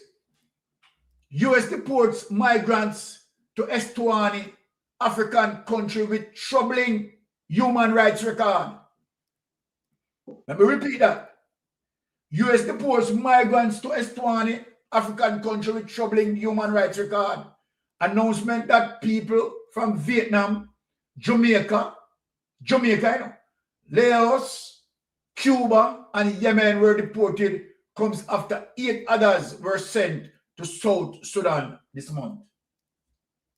Now, the US has flown 5 immigrants from Vietnam, Jamaica, Laos, Yemen, and Cuba to the small African country of Eswatini, and I think Rattigan is dealing with a case there. An absolute monarchy with a troubling human rights record, right? We want to understand the predicament of Donald Trump human rights record, the breach and what they are doing. The move signal that US is again ramping up so-called third country deportations after the US Supreme Court cleared the practice last month. The U.S. Department of Homeland Security announced the deportation on social media on Tuesday. A safe third country deportation flight to Eswatini in South Africa has landed. Trisha McLaughlin and their spokeswoman wrote, this flight took individuals so uniquely barbaric that their home countries refuse to take them back. Remember, read back that over here. A safe third country deportation flight to Eswatini in Southern Africa has landed. Now, listen now, people. Trisha McLaughlin, a DH spokeswoman, wrote, this flight took individuals so unique and barbaric that their home countries refuse to take them back. She said each of the men had been convicted of serious crimes. Now, Jamaica, I want to understand the sort of people within the TCN program, the sort of people that Andrew Owners want to take into the countries and want to take into the country. Serious, convicted criminals. So no matter how Horace Chang is going to pretty it up, no matter how GLP wants to shape it, that there are no criminals, they are lying. They are lying. In the paragraph, you know, a safe third country deportation flight to Eswatini in South Africa has landed. Trisha McLaughlin, a DA spokeswoman, wrote, this flight took individuals so unique and barbaric that their home countries refuse to take them back. She said each of the men had been convicted of serious crimes. Now, in a statement on Wednesday, spokesperson for Eswatini confirmed that the men were being held in correctional facilities. Now, Jamaica, me want to know. Andrew Owners and Horace Chang claim said there is no criminals amongst these people. Now, as a matter of fact, Andrew Owners and Horace Chang want to merge them into our general population. Want to merge them in our general population. This serious in Jamaica. Eswatini, the only absolute monarchy in Africa, also confirmed that it had accepted the US deportees following months of robust high-level engagement with the US. The scope of Eswatini's commitment to accept deportees was not immediately clear, though the Trump administration has been seeking to make deals with countries across the globe to accept immigrants that the US cannot easily deport to their home countries. People want to see what they want, you know. Mighty God have done it well. See it, yeah? So when they come out and are pretty up, say no criminals. We are not having a clear understanding of the MOU. The Jamaican government cannot know who are criminals from who are not. They have no form of, way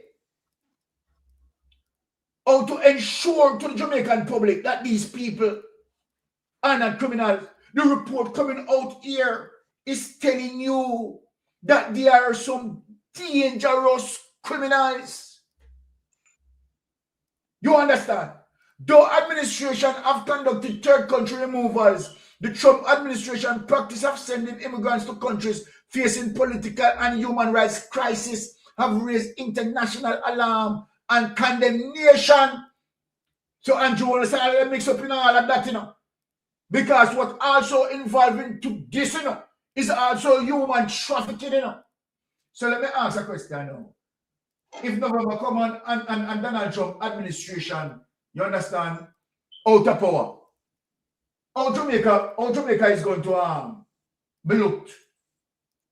be looked upon in terms of this situation, knowing that they would have now, you understand, in agreement with Trump as it relates to human trafficking.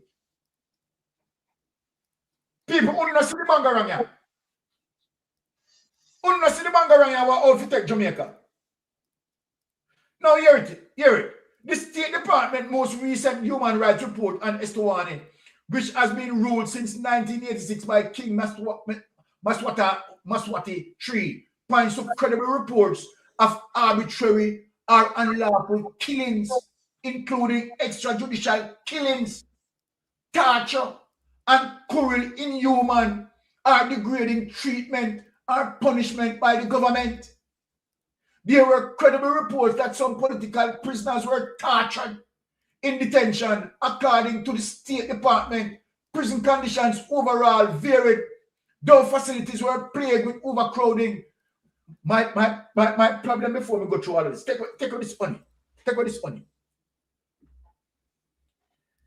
So how Jamaica exposed itself in terms of having some of them serious criminals, serious felonies. And on top of that, the human rights issue. Now, let me Melting Pot engage, and then we have Brother Rattigan being the lawyer and plus having an experience in one of these cases.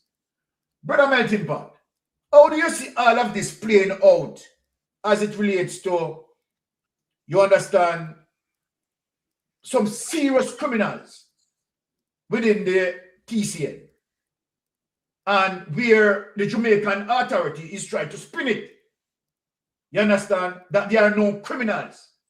What say you on the matter?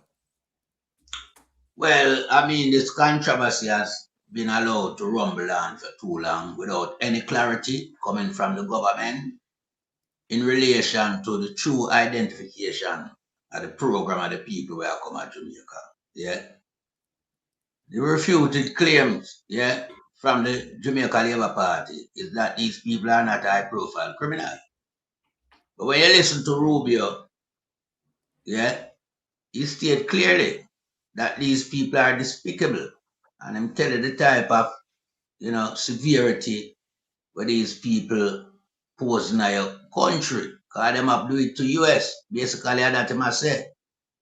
Yeah, but the fundamental issue in this third country national revelation, it's simple that it's international human trafficking going on.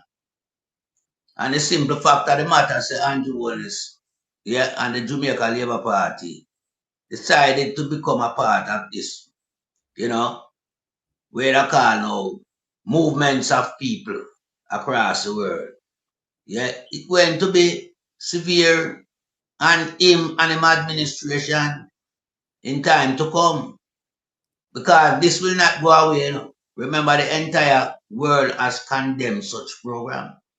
And they are looking at participants, who decided to sign up and participate in this repatriation of people. You understand? So it's a serious debacle waiting to unfold upon the Prime Minister of Jamaica. Yeah. So them think it's a joke business here. Crabby ma talk about if it's a People's National Party problem. Because it look like our People's National Party terms them to be criminal. Yeah. They are criminals, of course. And I mean, Swatini, formerly Swaziland, in South Africa. You hear to the people who go down at them place there now. But what we have to look on, which is very, very significant, and that's why we have to touch on the gerrymandering saga.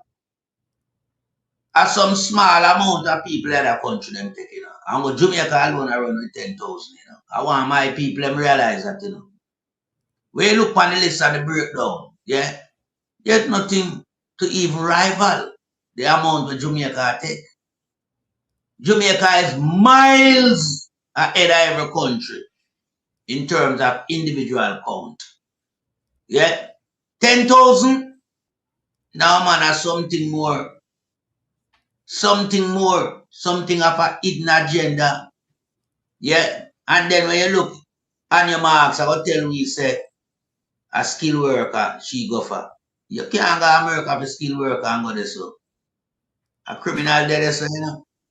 Even if them skilled, you can't bring them come to Jamaica because remember when our people did have criminal record, you know, of any sort, them can't get employed.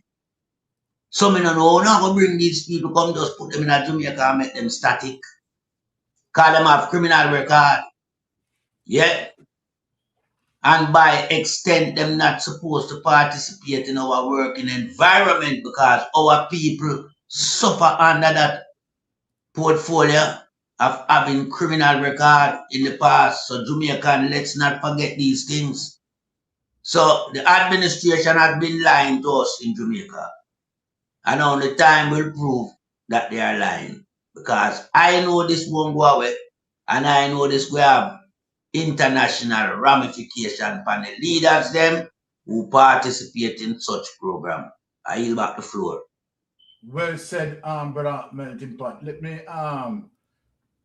just ask Brother Ratigan. Brother Ratigan, based on what you have just seen there, as it relates to the report saying that some serious criminals, you understand, are amongst the TCN programs.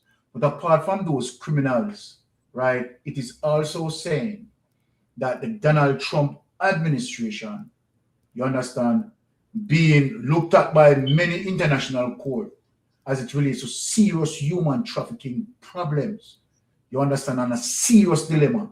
Now, I am saying that it's fine and dandy that Andrew Wallace can do this under the Donald Trump administration. But what is going to be the dilemma, Brother Ratigan, in terms of a change of an administration in November, and how the new administration is going to deal with, you understand, the crisis such as human trafficking? How does Jamaica fare out in all of that scope? What say you on that, Brother Ratigan? And the next thing, Brother Ratigan, I want you to answer for us.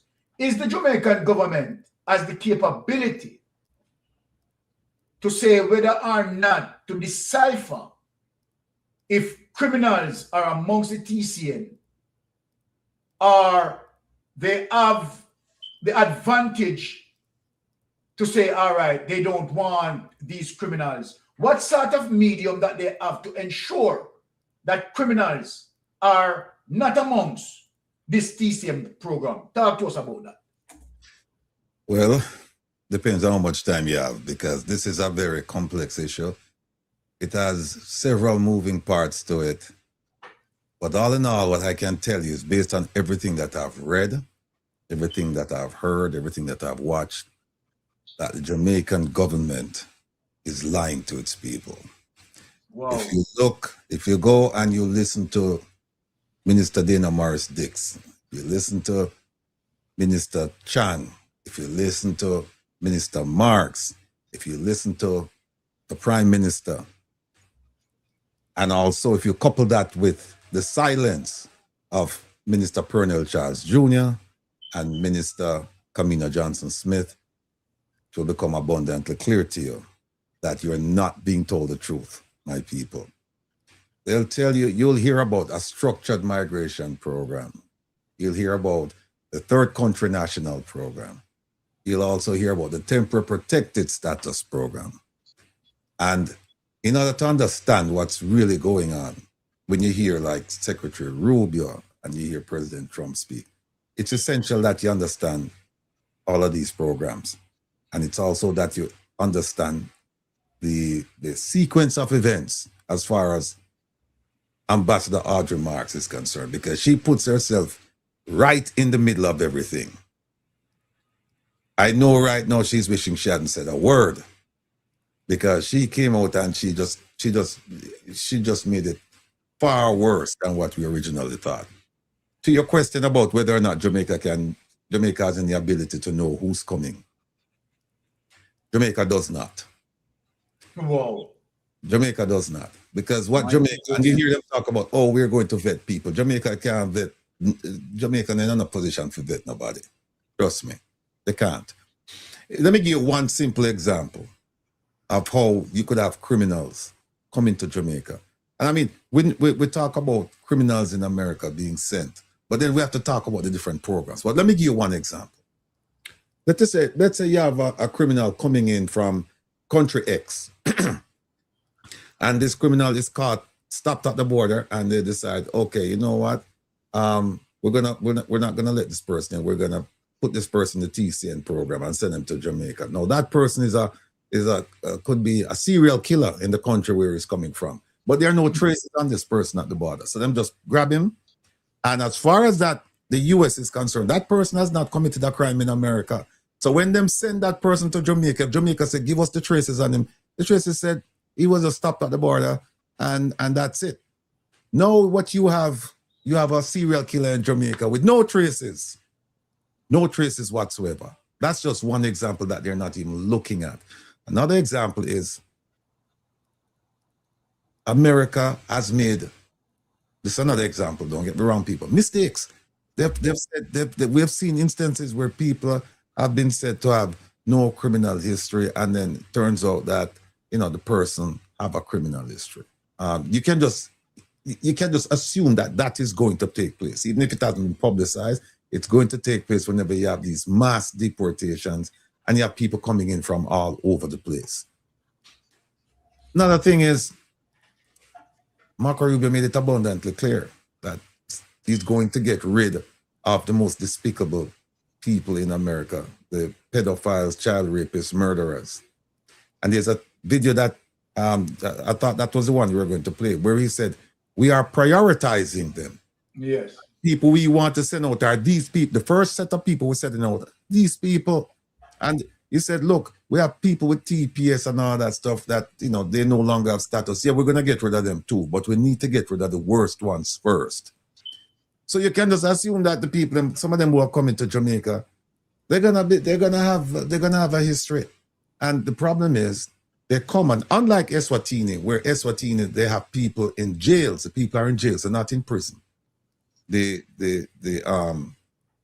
maximum security prison is next door.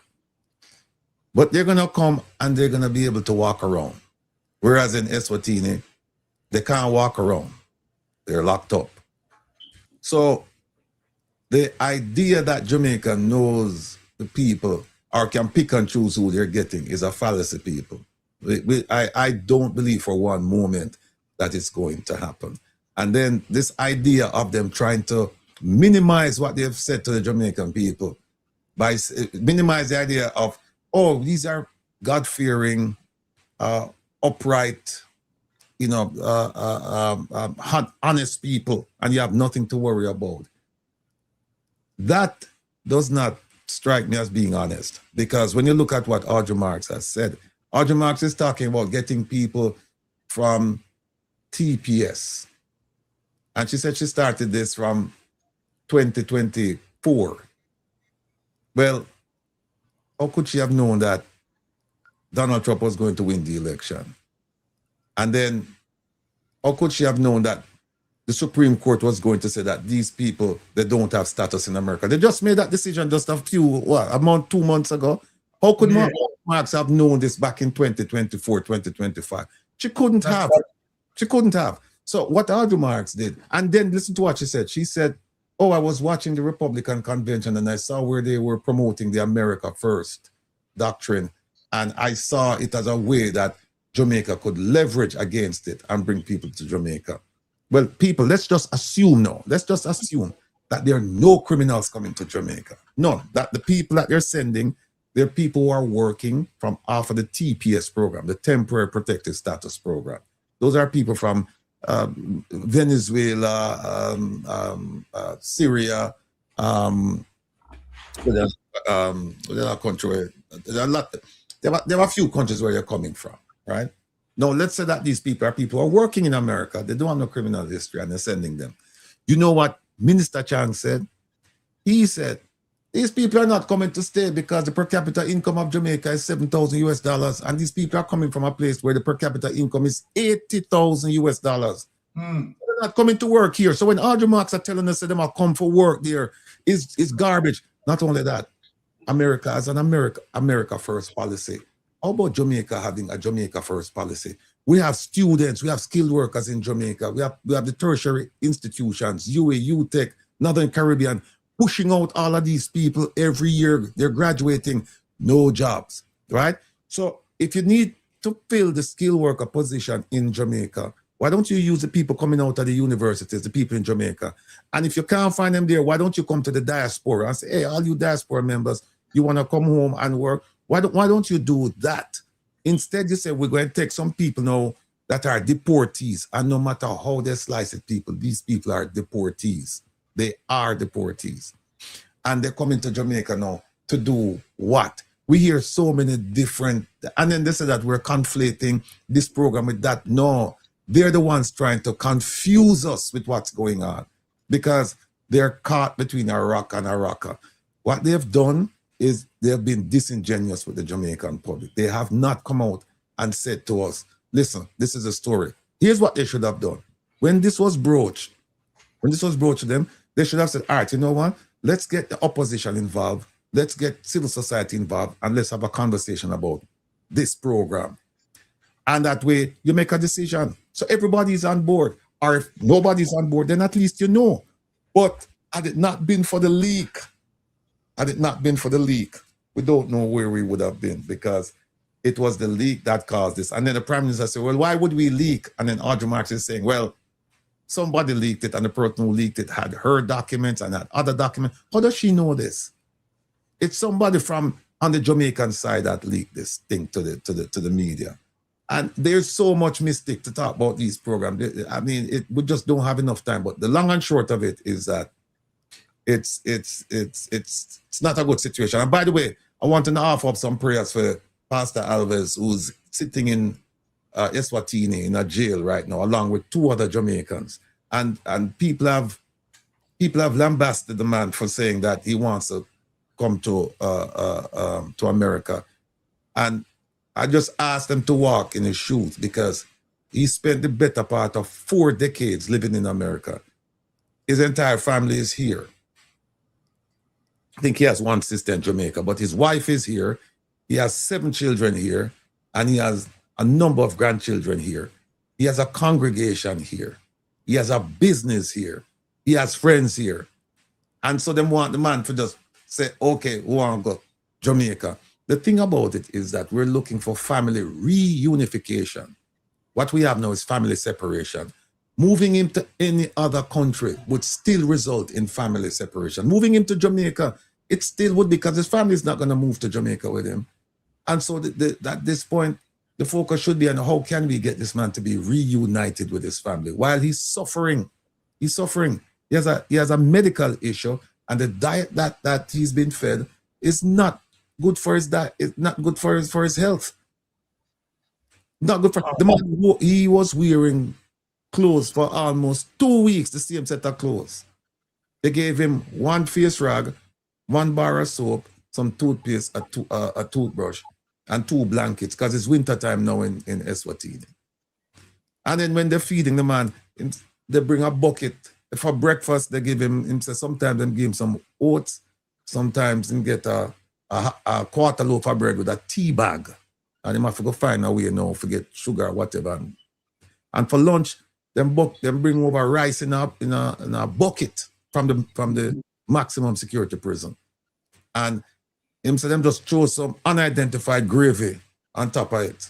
Them don't know where the gravy they come from. So them try and stay away from it. And then at dinner time, them bring over more rice and put some beans or some things on it. And this is how the man is living. And so we're just asking you to, when you send up your prayers, send up a prayer for him, and send up a prayer for his family, because he was the breadwinner and the family is enduring hardship right now.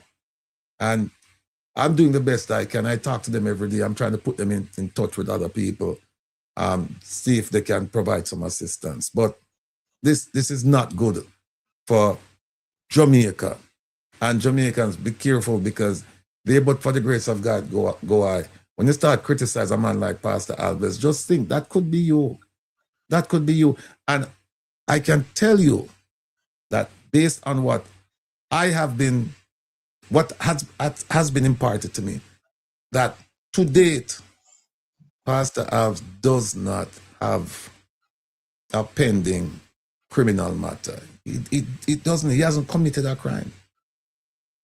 He has not committed a crime, and the man is there. And I just saw a video last week where a gentleman from Trinidad, a green card holder, not a criminal, he was picked up and he was in detention for 40-something days. These things happen. And so we're looking at it like it's an error, it's a mistake. These things happen, and we're trying to rectify that. So all of you who heavy on the criticism of Pastor Alves because they say that he no want to go to Jamaica and this and that, calm down and just take a step back and look at the situation and think about why you're criticizing him. All the man wants to do is to be reunited with his family. Any questions you have for me? Can't hear you. Yeah, Brother Ratty, I want you to, I'm just summoning your critical thinking skill, the panel as well, Maria. So there are certain things that I am very much concerned about as it relates to the TCN. And one of the biggest things that I concern about is our sovereignty. Okay. And where am I going with this is the ability of us, right, justifiably select our governance structure. Simply means, the right to vote and select our government, as opposed to, someone create a system where it can affect, right, the voting situation. Now, I want to ask you for your honest opinion, and this is one of my concerns. We heard about the TCN program, and Melting Pot mentioned something as it relates to Jamaica is the only Caribbean country that seems to be agreeing in terms of the volume of people that Jamaica want to process as it relates to 10,000 over a period of time, right? When we look on our general election and the differences between, right, the People's National Party and the Jamaica Labour Party winning, right? Now, let me just put this out there, because Andrew Holness is a real estate person. Juliet Holness is a real estate person. We know that the Andrew Holness administration is a kleptocratic administration. We know that Andrew Holness is dangerous, that he can do anything, you understand, to keep himself in power. Now, I am asking you, because we don't have the evidence, so let me just put that out there.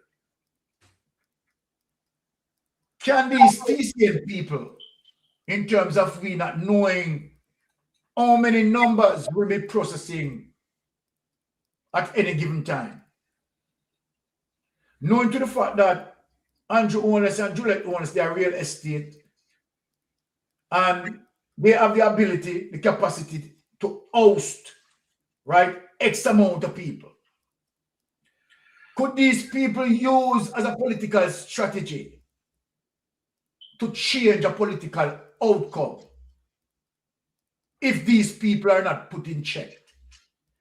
The reason for me to ask this question, what are the benefits as to why Andrew Holness is pursuing these people in agreement, you understand, with the United States government? Can they, as it relates to, we know what gerrymandering is, the movement of boundaries to support, right, a political administration. No, this is not the movement of boundaries. However, if you have X amount of people, right, squeeze into an area or squeeze into constituencies, I'm asking you, Ratty, for your honest opinion. Can they change a political outcome? Because you know the reason why I'm asking you, if the narrative that I'm getting from the Jamaica Labour Party is saying that these people are not criminals, right? If we allow them, they are going to merge into our general population And if they merge into a general population and this kleptocratic government accept them, they will become automatically a naturalized citizen. Now, if they becomes a naturalized citizen, they would know based on the time and the processing of time and Andrew Wallace trickery, they will also allow to be voted. I am saying to you, Ratty, I am asking you, can this becomes one of Andrew Wallace's political strategy to change a political outcome? I'm asking you that question. Well, it's a good question. It depends on which program you're talking about, according to the government, because they're saying that Tcn they'll take up to 25 every 2 weeks, but only if you have more than 10 in the country over a certain period of time, then they pause the program. Now the other one, the structured migration, they're saying that they want to bring up to 10,000. They didn't say over what time period, but they say up to 10,000. Here's the problem, and this goes to the heart of what you're asking. What if some of those people are Commonwealth citizens? Because you're talking about having people acquire citizenship, which is going to take a time, right? Yes. But if the person comes in, that person is a Commonwealth citizen. Remember, you only have to be in Jamaica 1 year and a day, and then you can't even run for parliament if you're a Commonwealth. But Jesus. So who's to say the Andrew Holness might be looking at all of the list and say, just send me all of your Commonwealth citizens, all of the Commonwealth people from the Commonwealth that you have. And then therein lies the problem. So you don't have to wait 3 years or 5 years or however long it takes to become a citizen. 1 year and a day, that's it. You're good. No, Ratty. Mm-hmm. Then wouldn't this? Oh, and let me stop you right there. Let me just make one quick point. Remember now that the government has said that these people have not committed any crimes in Jamaica. Exactly, Ratty. Me listen to the political rhetorics showing out there and preparing the Jamaican populace to absorb them, and where this can use as an advantage a political strategy. Ratty, is it why they are saying 1 p.m. forever? It might very well be. It might very well be. Hold on the Ratty. We have to get serious with this thing. Because we know and likes like Andrew Holness and his level of criminality. You and I know, Ratty, that this can be done. Mm-hmm. Yeah. So we are in for trouble. This can be done. So then, isn't this, Brother Ratty, God, an encroachment on our sovereignty if the Jamaican people don't have the right, or the rights of the Jamaican people being taken away by a political trickery in absorbing these people within our electoral process to decide the fate of a government? Wouldn't this be an encroachment on our sovereignty? Yeah, and it's very problematic, and nobody's addressing it. The journalists are not asking the right questions, and the politicians are not giving you the right answers. Now, here's a related problem. Remember what they said? They said that the International Office of Migration and the United States government are responsible for the well-being of the folks while they're in Jamaica. This is the Tcn people, right? And they said that first of all, this policy that, they're transiting through Jamaica to get to their home country, that's BS, because you have lots of direct flights from America going to these people's home country. So they can send them there, right? But the idea that you would have these people there is also compounded by the fact that they can apply for asylum. And asylum is going to take years. And what did Minister Chan said, he says, when they apply, when these people, whoever they are, whether it's a structured migration or because the structured migration, they're deportees too. But whoever they are, once they apply for asylum, they say, we want to stay in Jamaica. If the court rules that they're not eligible for asylum benefits, all of my Jamaican people, all of you taxpayers, guess who are going to pay now for them to go? Kick them out of the country. You. Taxpayers. You taxpayer. And guess what? Now Jamaica now is involved now in the third country national program. We have our own because we have to get rid of them people. Yeah? We have to send them someplace. You can't keep them because once the court says they have no asylum benefits we will not provide asylum benefits to them, then they are deportable. You have to get them out of the country.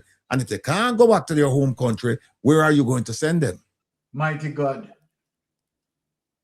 But Ratty, all right, since you talk about that before I bring in Melting Pot, to have that, wouldn't that be a strain on our porous healthcare system?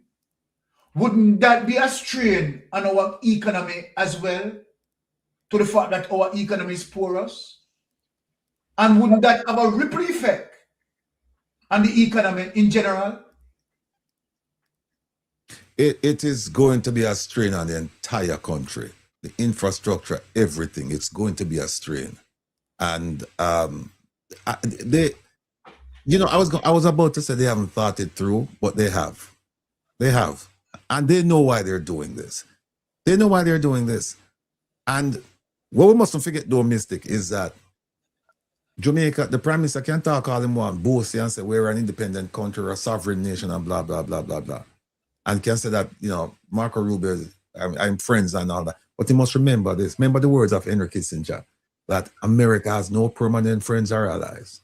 America has permanent interests. He must remember that. So when him outlive him usefulness, that is it. And the reason why you see him go on with all of this, is because he knows, the Prime Minister knows that they have that. I'm mean, just broke it down to the common denominator. Them have the file. They have the file. The US government have the file. And you think for a moment, people, if the US government said, Jamaica, you are going to take our TCNs, you think Jamaica in a position to say, no, we're not taking them? No. No position to say we're not taking them. No. At least this administration. No. This administration, them see the example of Maduro and them see the example of what's going on all over the world. Jamaica is in no position to dictate to the US government. Jamaica is in a position to receive instructions. So once them say, this is what we're going to do, Jamaica is going to do it. So if them say, we're sending you all of these criminals that we have here, Jamaica will have to find a way to explain to the people that these are not criminals, these are good people and whatnot. Because they don't want to let they're criminals. But they cannot say to the US, we don't want them, we're not taking them, go to hell. Never, not no. They can't do it. They can't do it. The Prime Minister is compromised, and we all know that. We all know so that. Brother Ratty, let me just bring in Melting Pot because I don't want Melting Pot to be lukewarm here. Brother Melting Pot, this is the problem that we are facing as it relates to the Andrew Holness administration. You understand? Andrew Holness administration has no bargaining chips. You understand? To bargain this TCN deal with the United States. And so then, as what Brother Rattigan said, which is true, right? In no position to bargain.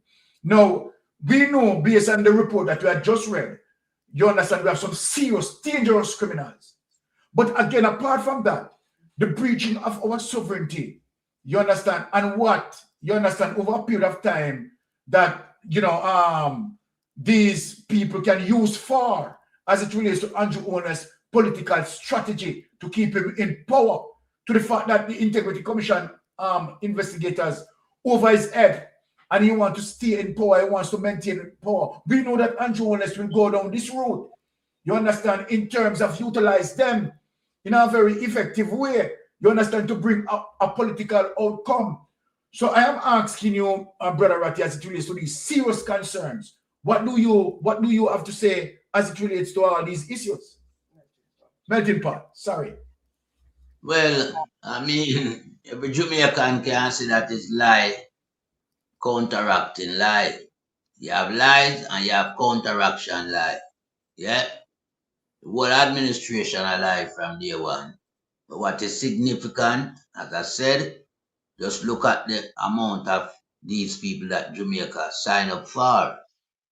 It leads you right back to where I said, yeah, these people are being, sorted by the Jamaica Labour Party for various means in terms of shoring up their political base so that it keep Andrew out of prison from the corruption and keep several members from within its cabinet as well.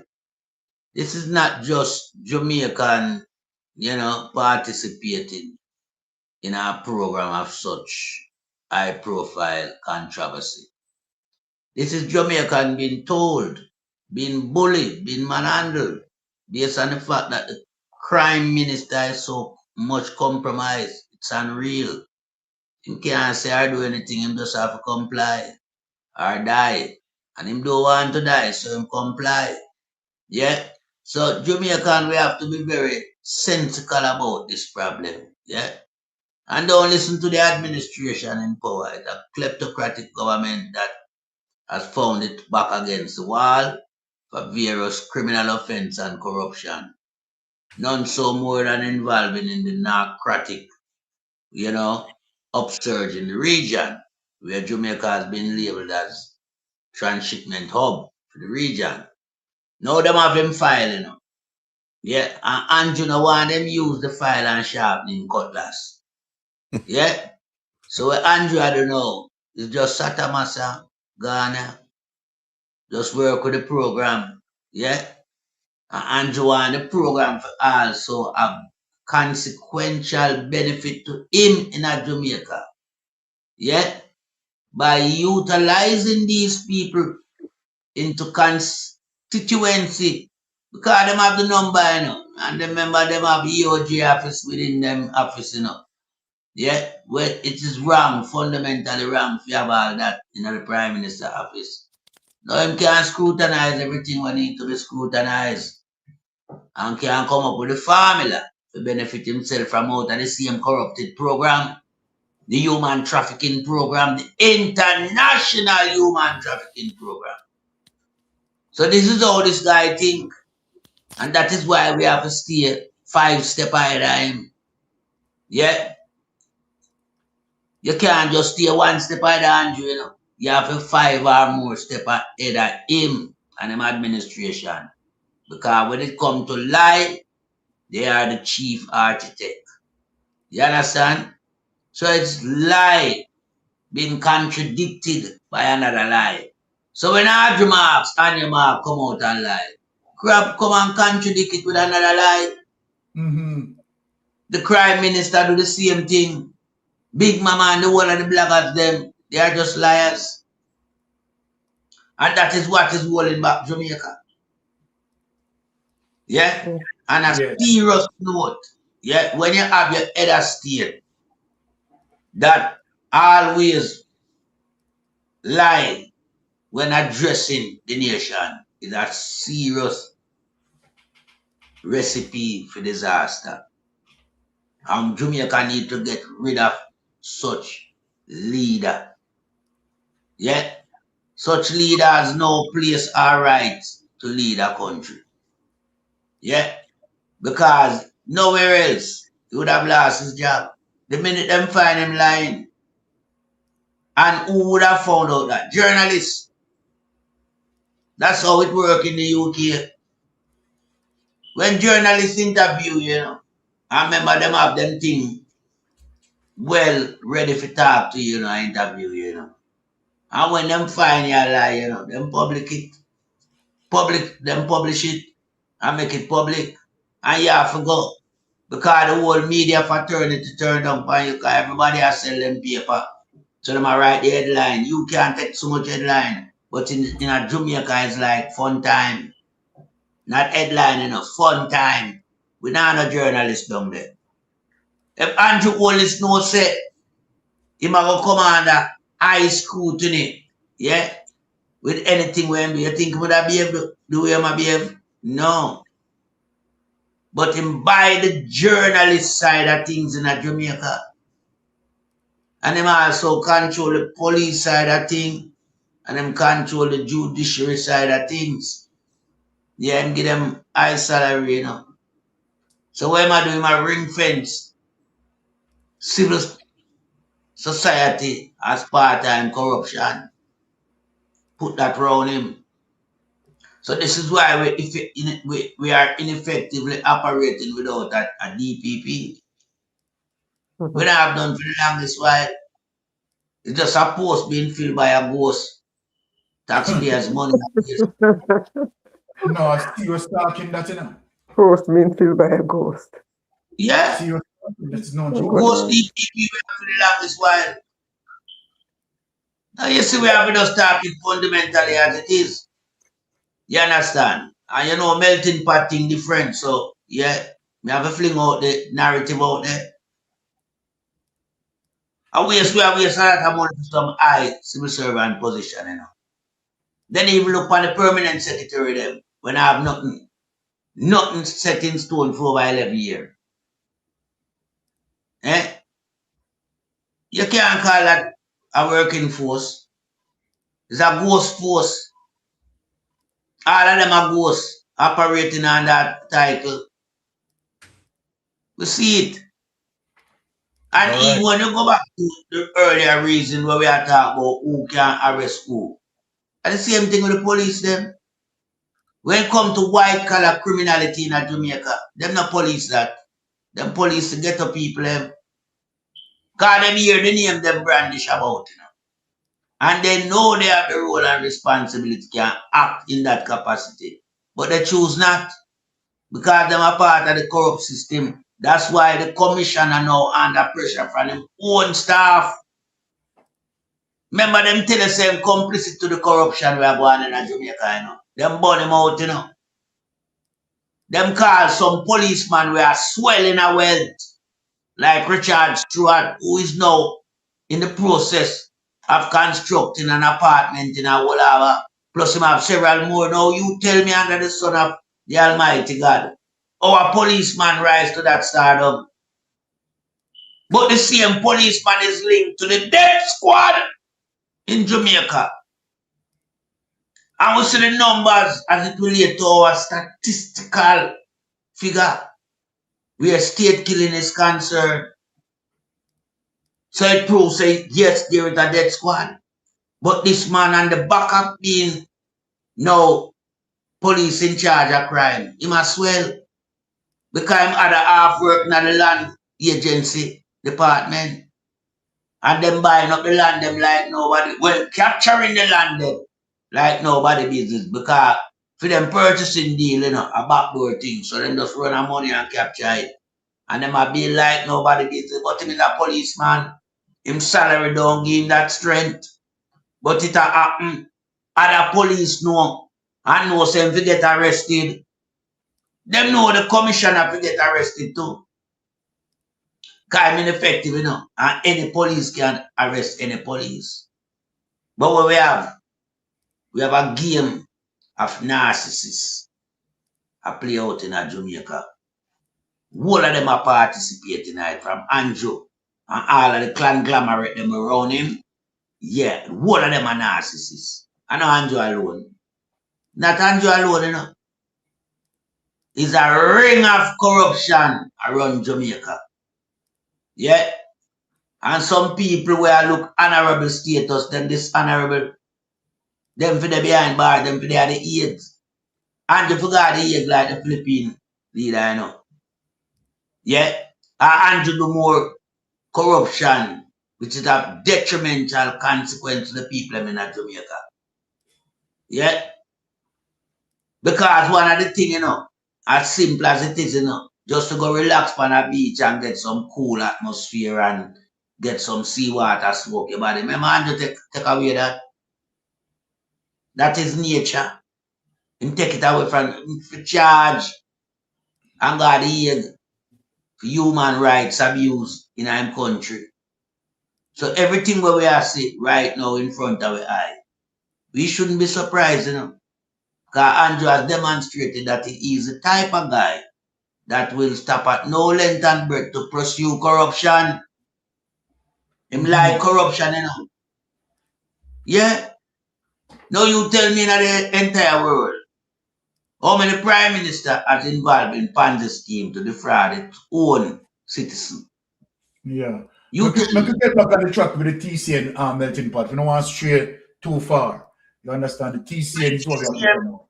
The TCM is a corruption scheme, you know, that will be here until it's been dismantled, and you can't dismantle it. So I don't know Jamaica people. Yeah, I will cope with it. Because remember, Andrew can't revoke what is in place, you know, where Jamaica is concerned. You can't talk to the Trump administration or Rubio or etc. So you might have to just go with the flow. Them say 10,000 you get Andrew, 10,000 Andrew have to take. Jamaica, prepare. Yeah, time is near. I yield back the floor.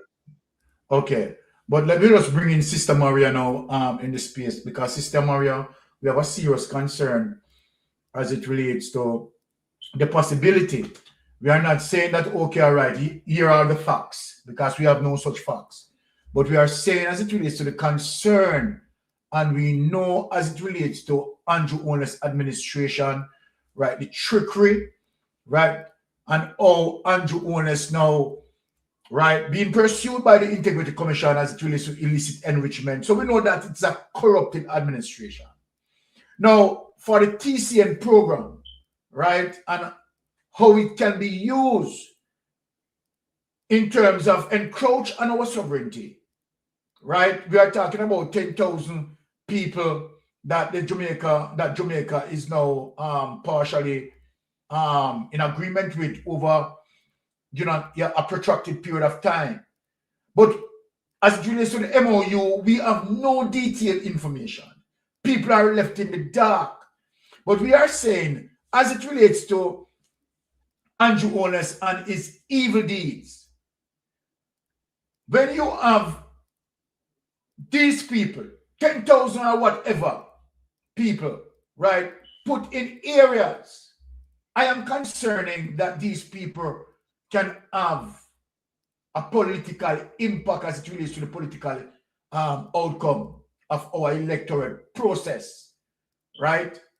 If Andrew Holness choose to use them in that regards, it don't make sense. It don't make sense to say, don't speak about it and give Andrew Holness any ideas. Andrew Holness already they conjure these ideas. We want to put it out there and make people be aware. And one of the reasons why we are saying that people need to be aware, it's also for the opposition party to be aware that this can be utilized as a political mechanism, right? To have the Jamaica Labour Party maintain power. One of the reasons why we are concerned, we're concerned for the very same reasons as it relates to their political utterances. We have heard political utterances like 1 p.m. forever. Why are they saying it? Is the TCN program, you understand, that they are looking on to utilize it in such a way, and that is the reason why they are selling the political rhetoric to say that, okay, all right, there is no criminals amongst the TCN program, and so then now the government now should be allowed, you understand, to so-called help out America, the friend of Jamaica. Well, America has no friend, as what Vatican mentioned, and which is true. American have a lot interest. So when we see these things, Sister Maria, we have to sensitize the nation as it relates to these potentials. You understand? And be on the lookout, be hyper alert. Now, we know that, of course, we have the group that is going out, you understand, advocating for a better understanding of the MOU, right? Because we are not getting anything. We know that the government is lying, Maria. We know that the government lying. So I am saying, Sister Maria, are you concerned about these issues and how these TCN programs can have an impact on our electoral process? What say you, Sister Maria? No, and first thing, given how compromised Andrew Holness is, you can lead him with a straw. You know, he's too compromised. So you tell him jump, he's going to say how high. Doesn't matter who, he's just going to say how high. But I am least concerned about them being part of the political process. I am more concerned about how much they'll be embedded into the Jamaican communities and, you know, and the effect and impact that will have on local communities, on the police. How will they be, are they equipped to deal with an explosion of criminal behavior? What if one of them causes harm to a child, to a Jamaican? What if one of them is harmed by it?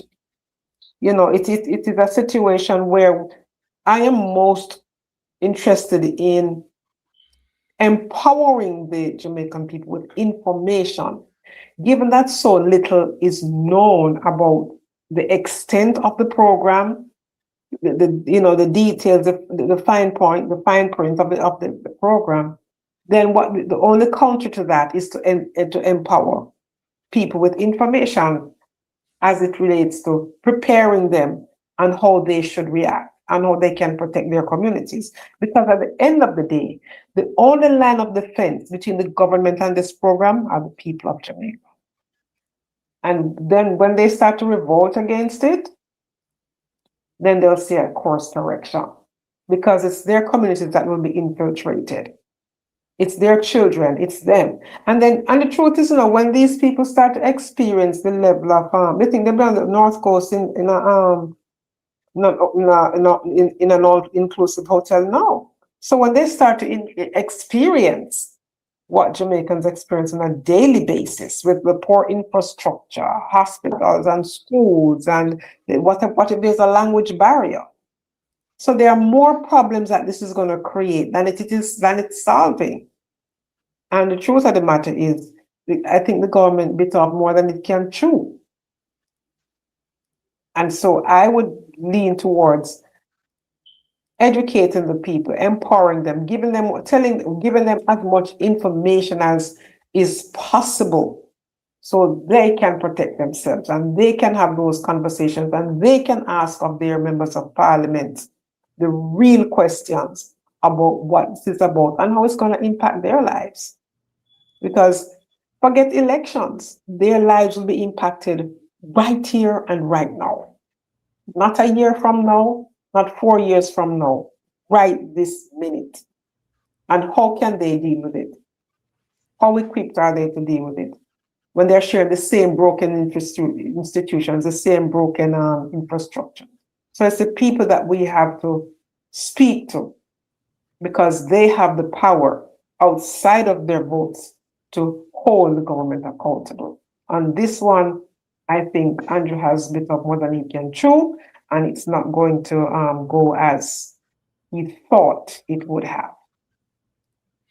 Okay, all right. We want to just have Brother Rattigan close us out as it relates to whatever extension you need to add to the TCN situation, because this is really serious and I take it very serious. I don't know, other persons are processing this, but we are talking about a corrupted government who want to just force on itself, right, on the people, right? And so then they will, by any means necessary, this is what I'm looking at, Brother Rattigan. When a government can execute to say that, okay, all right, by any means necessary, you have to accept this. Oh, you have an audio problem, Brother Ratty, because I'm not hearing you.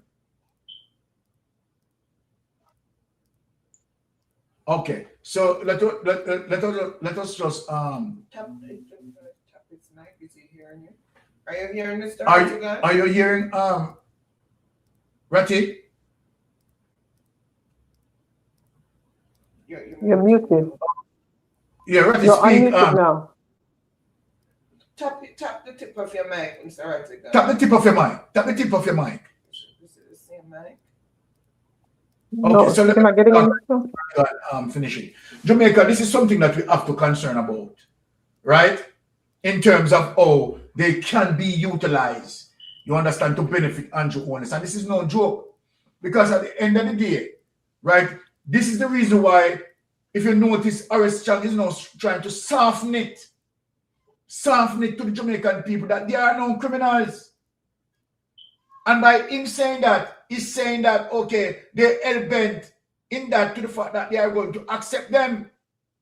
And so then they want to sell the political narrative to say that, okay, all right, there is nothing wrong. These people are not criminal.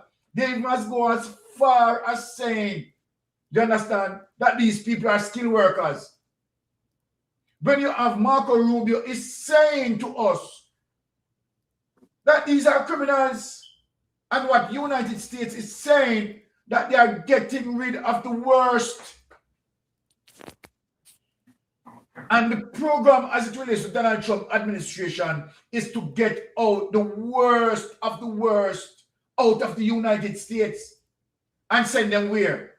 Send them all over in the Caribbean, send them in Africa, and send them, you understand, because these places where they are sending them, you understand, these are dump grounds.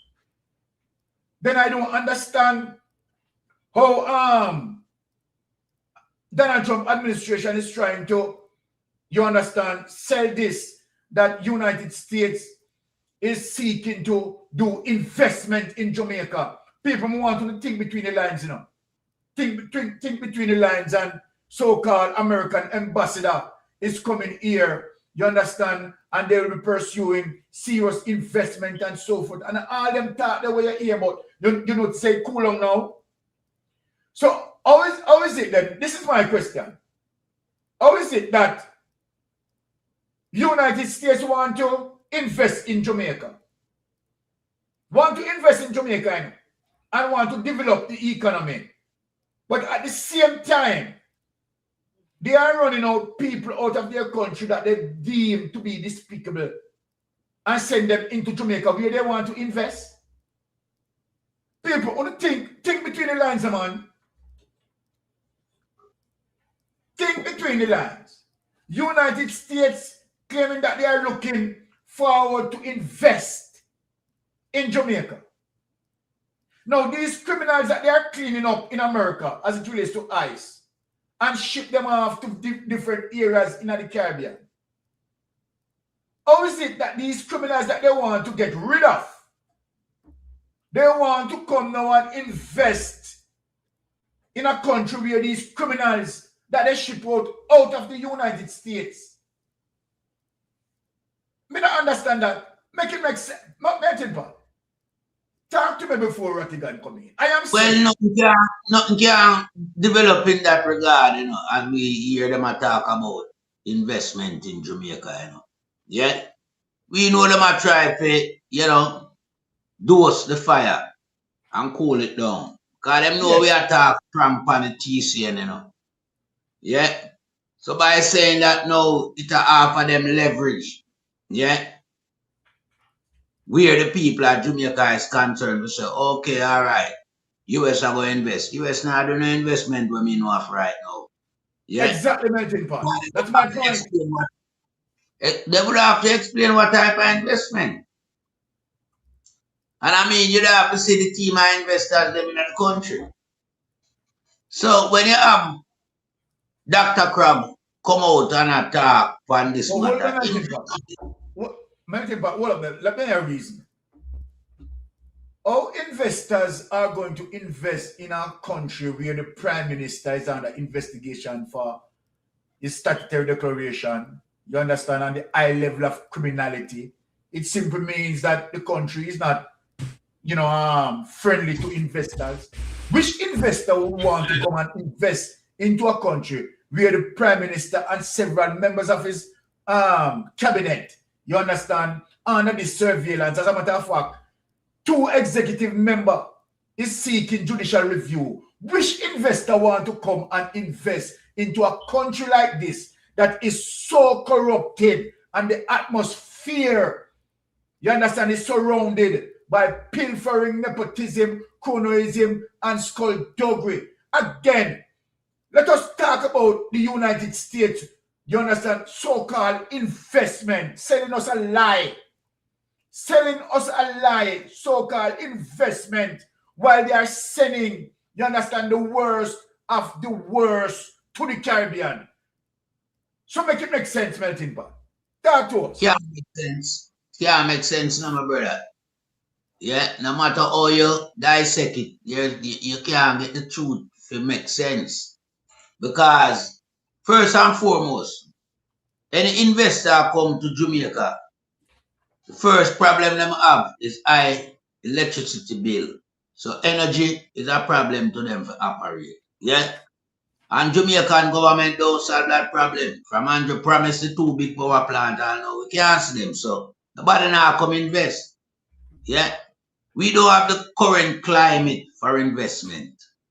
Based on the corruption, high murder rate, high energy bill, it's just not there. Poor healthcare. Poor healthcare, everything is just not there. And I'm glad you touched on the poor healthcare because even in America, sending 10,000 people come. You send 10,000 people come pack up on who they already we can't get healthcare where you want to take out the Cuban doctors and nurses. So it's just a whole mess right now with this administration being in a predicament with the United States, be it based on them, you know, high level of participation in illegal activity. So it's like a whole administration being compromised, not just the Prime Minister. That's why so much of them are lose them visa, police. Yeah, because remember, you know, we tell them, say, US watch them, you know. Yeah, we tell them, so Victor Barrett there from CTAC, he might go for fly out. When he reach a airport, he embarrassed like a dog. But at them man, they in charge of, you know, big high profile police agency. Yeah. So you find that these things have drawn down the country because international country have info on high profile people who are run Jamaica. Yeah. Counterterrorism. Yeah. The terrorist act. CTAC. Organization crime. Yeah. But look at them a commit crime. Look how much cocaine the man them take away from out of them storage. Yeah. Breaking the chain of command because you're supposed to have a man where you have to pass to go there, say, you know, or allow you to go in and out so much time. That's the whole of them turn millionaire out of it and billionaire. Yeah, some man a build the whole of the place, but them a police, you know, where them get the money from. So these are the things that we are talking about. You understand? The whole of Jamaica toxic and the whole this administration. Right now. Yeah. You have to move all in this to clean up the toxic environment. You can't keep all this on this administration. Them have to go. And there lies Jamaica problem. Until you move all this, we now start clean up the place, you know. The problem exists. Every day the man sit down in the office, it's more problem for the country. Because remember, you know, Donald Trump now deal with a mere mat there, so you know, when he can't say things when not say, you know. Him a deal with a piece of shit like Andrew. When just dose him with a bucket of piss. And him have to take it. You understand? No, then Andrew a piece of shit and US dose him with a bucket of piss. At all time. God. I saw them angle him, you know.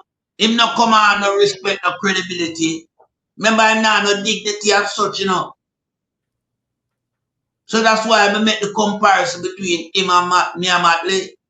This could be happening to Barbados, but it can happen to Jamaica.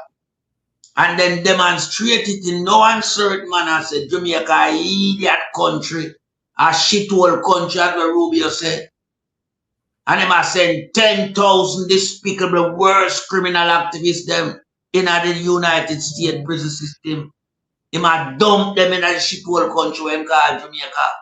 Now, this is how Jamaica get from and do one is being the man in charge of the country. Yeah, this is how it make America look on us. But if we draw a comparison No, and sometimes I like to use these yardstick for measure my reasoning. In our Olympic in a spring, America can't look on we as nothing more than them biggest #1 threat. Just look at that. But in terms of leadership, America look on Jamaica as shit because the guy no criminal way around the country. And that America go over Jamaica, and that Jamaica people need to realize what we are telling them all the time. This guy cannot make a choice of any consequential benefit to the country because him under the microscope of United States. So I do as you told, I reach him right now, you know. Him can't govern. I do as you told method, him have to work with. So, basically, America and Rubio are govern Jamaica. I yield back the floor.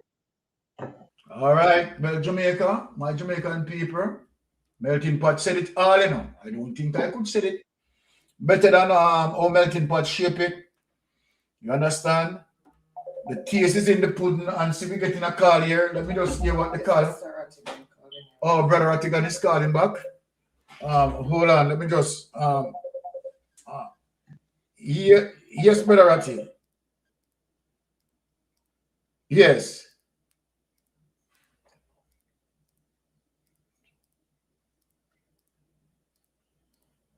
Okay. All right. I realize you have a problem, a technical problem.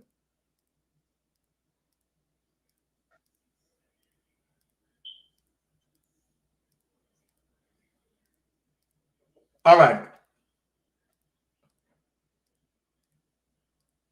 Okay. All right. If you come back on, we just make you just close the show. You come back on now? Okay. All right.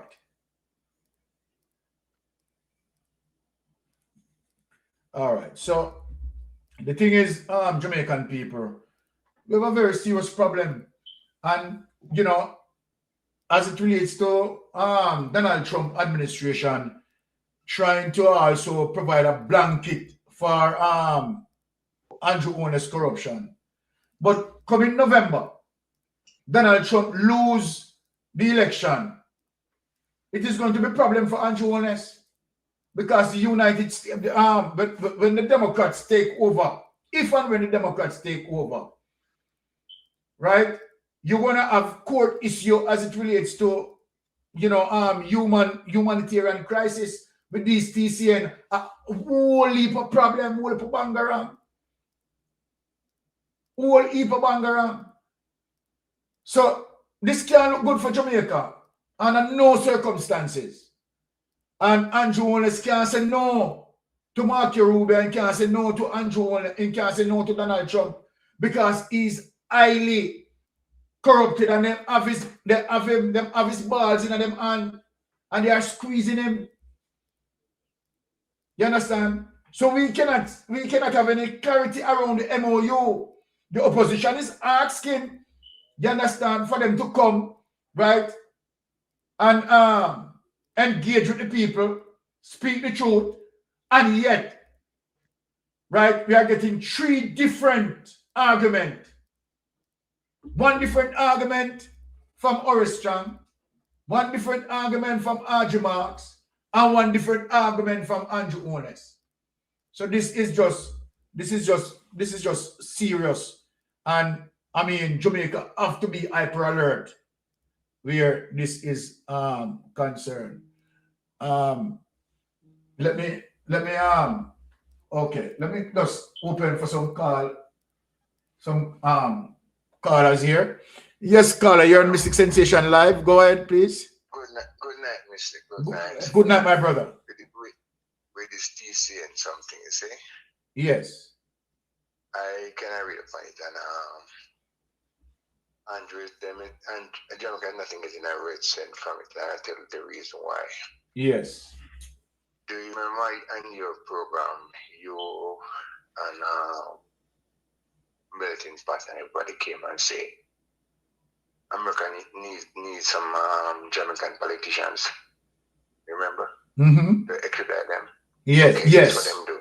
Yes, I remember. Them trade themselves.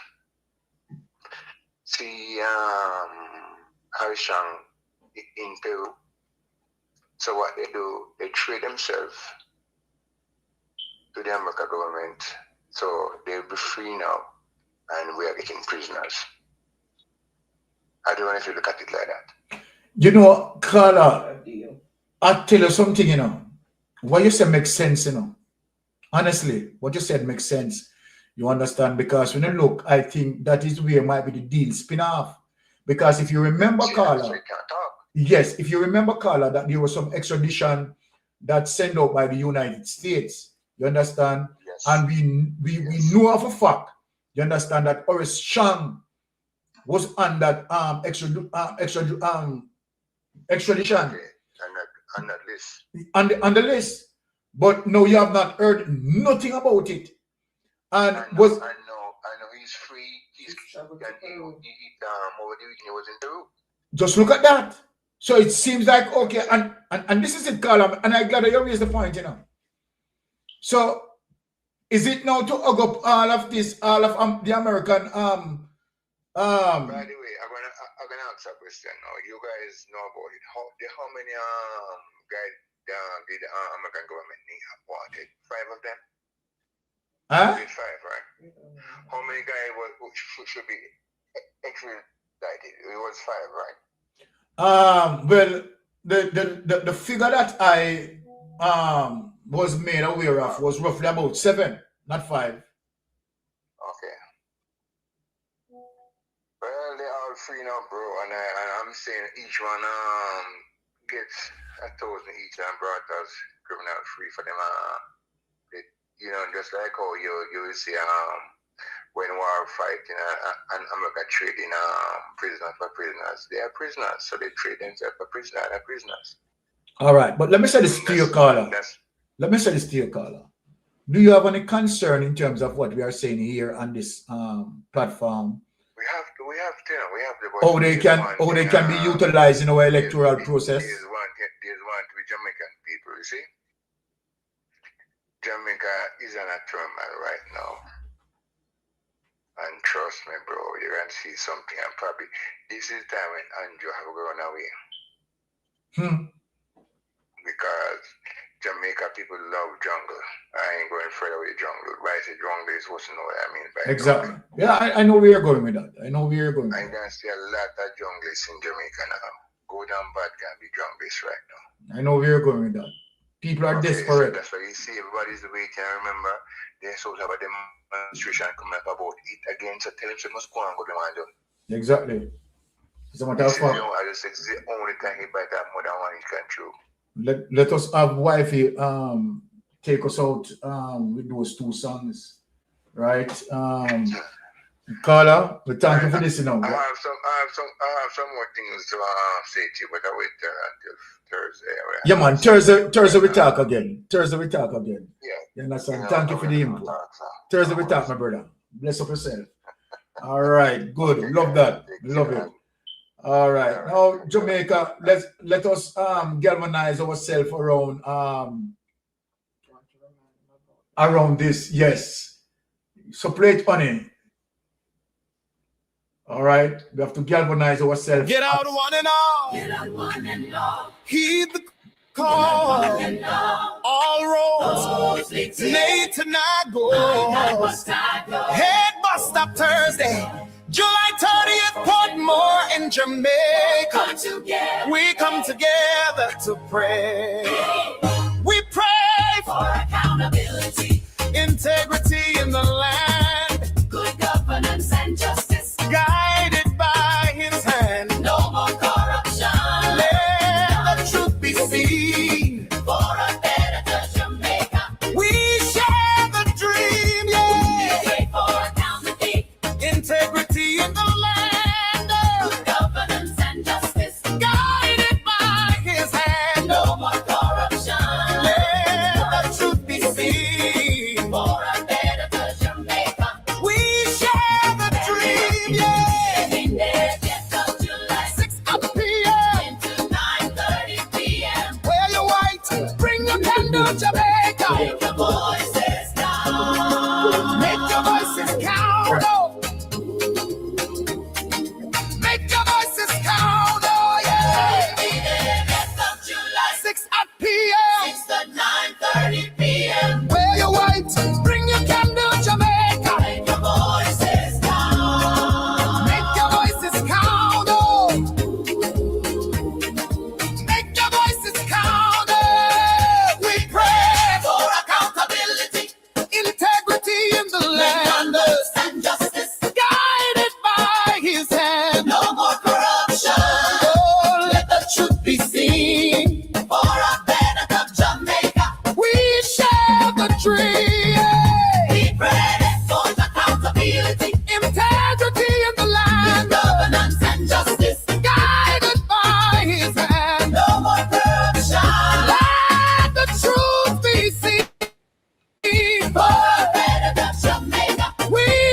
Make your voices count, yeah.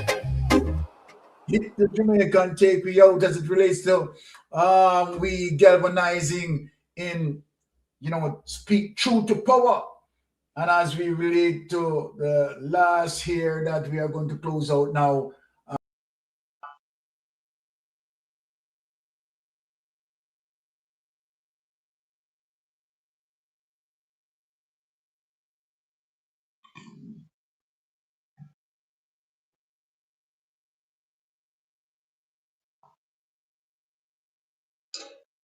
Guys, we just got we just got boot out. Happened. Oh, Mr. Epton.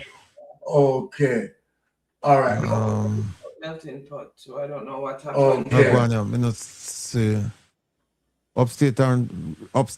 Update and thing there. Hold on there. But just sit it a while ago and not move over at all. All right. Sit your update and restart. Ready, son. Okay, guys, thank you so much for tuning in. Really appreciate each and every one. Have a blessed and wonderful rest of the night. Yes. And we'll see you on, Baron, you'll see Baron on Thursday. All right. 10 years, you say. 10 long years and look how Jamaica stay. No light, no road, no food pan we plate. People are suffer while Anjua live great. Hey, hey. You stand up on the platform, smile wide and proud. I tell we about prosperity, but we can't see it all now. Hurricane come through and left the people bare. 6 months later, them still out there, asleep under the air. Your GLP friends them build high-rise, roads still full of wood. A whose pocket do I feel while the nation lose its soul? Hospital overflow, picnic can't get bed. School roof a leak, but you and Juliet well fed. You always have excuse, always pass the blame. Every time something wrong, it never go in your name. Jamaica drown and you claim you're unclean. Biggest actor in a politics we ever see. Wholeness, time to go. Time to go. The people we say no. 10 years and we can't take no more. You know hear us. We are not on the door. Wholeness, time to go. Time to go. From Kingston to Negril, the people say so. We tired, we hungry, we done with the show. Wholeness, time to go. Farmer can't afford to plant food, price reach the sky. You bring in the poverty while your own people cry. We born ya, we grow ya, we bleed for this land. But Andrew at the top won't extend the man. You talk about vision, you talk about plan. But 10 years later we still can't understand. Corruption report London, nobody charge. The people pocket small but the scandal them large. Roads crack up parish council bro. Country suffocate done and it just smoke. And when we raise we vice you call we political. But the truth is the truth and the truth is biblical.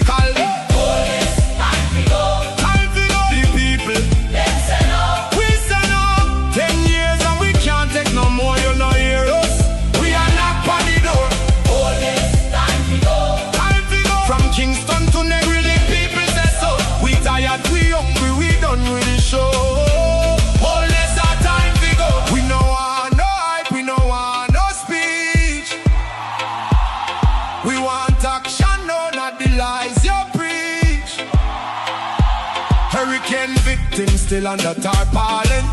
Prime Minister fly gone foreign. Your JLP cabinet full, but the people COVID empty. Oh, you live so large when we live in so scanty. Not with fists, not with fire, but with voice. Them rising higher and higher. From every parish, every yard, every gate. Jamaica speaking and I'm not too late. Time to go. The people. We said no. 10 years and we can't take no more. You know.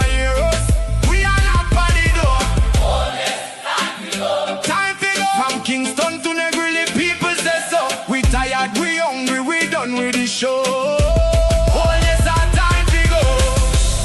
This one is for every Jamaican. What can't afford feet? We are sleep on cardboard. We are drive on broken road. The people don't forget. The people don't forgive. Enough is enough. Jamaicans will live.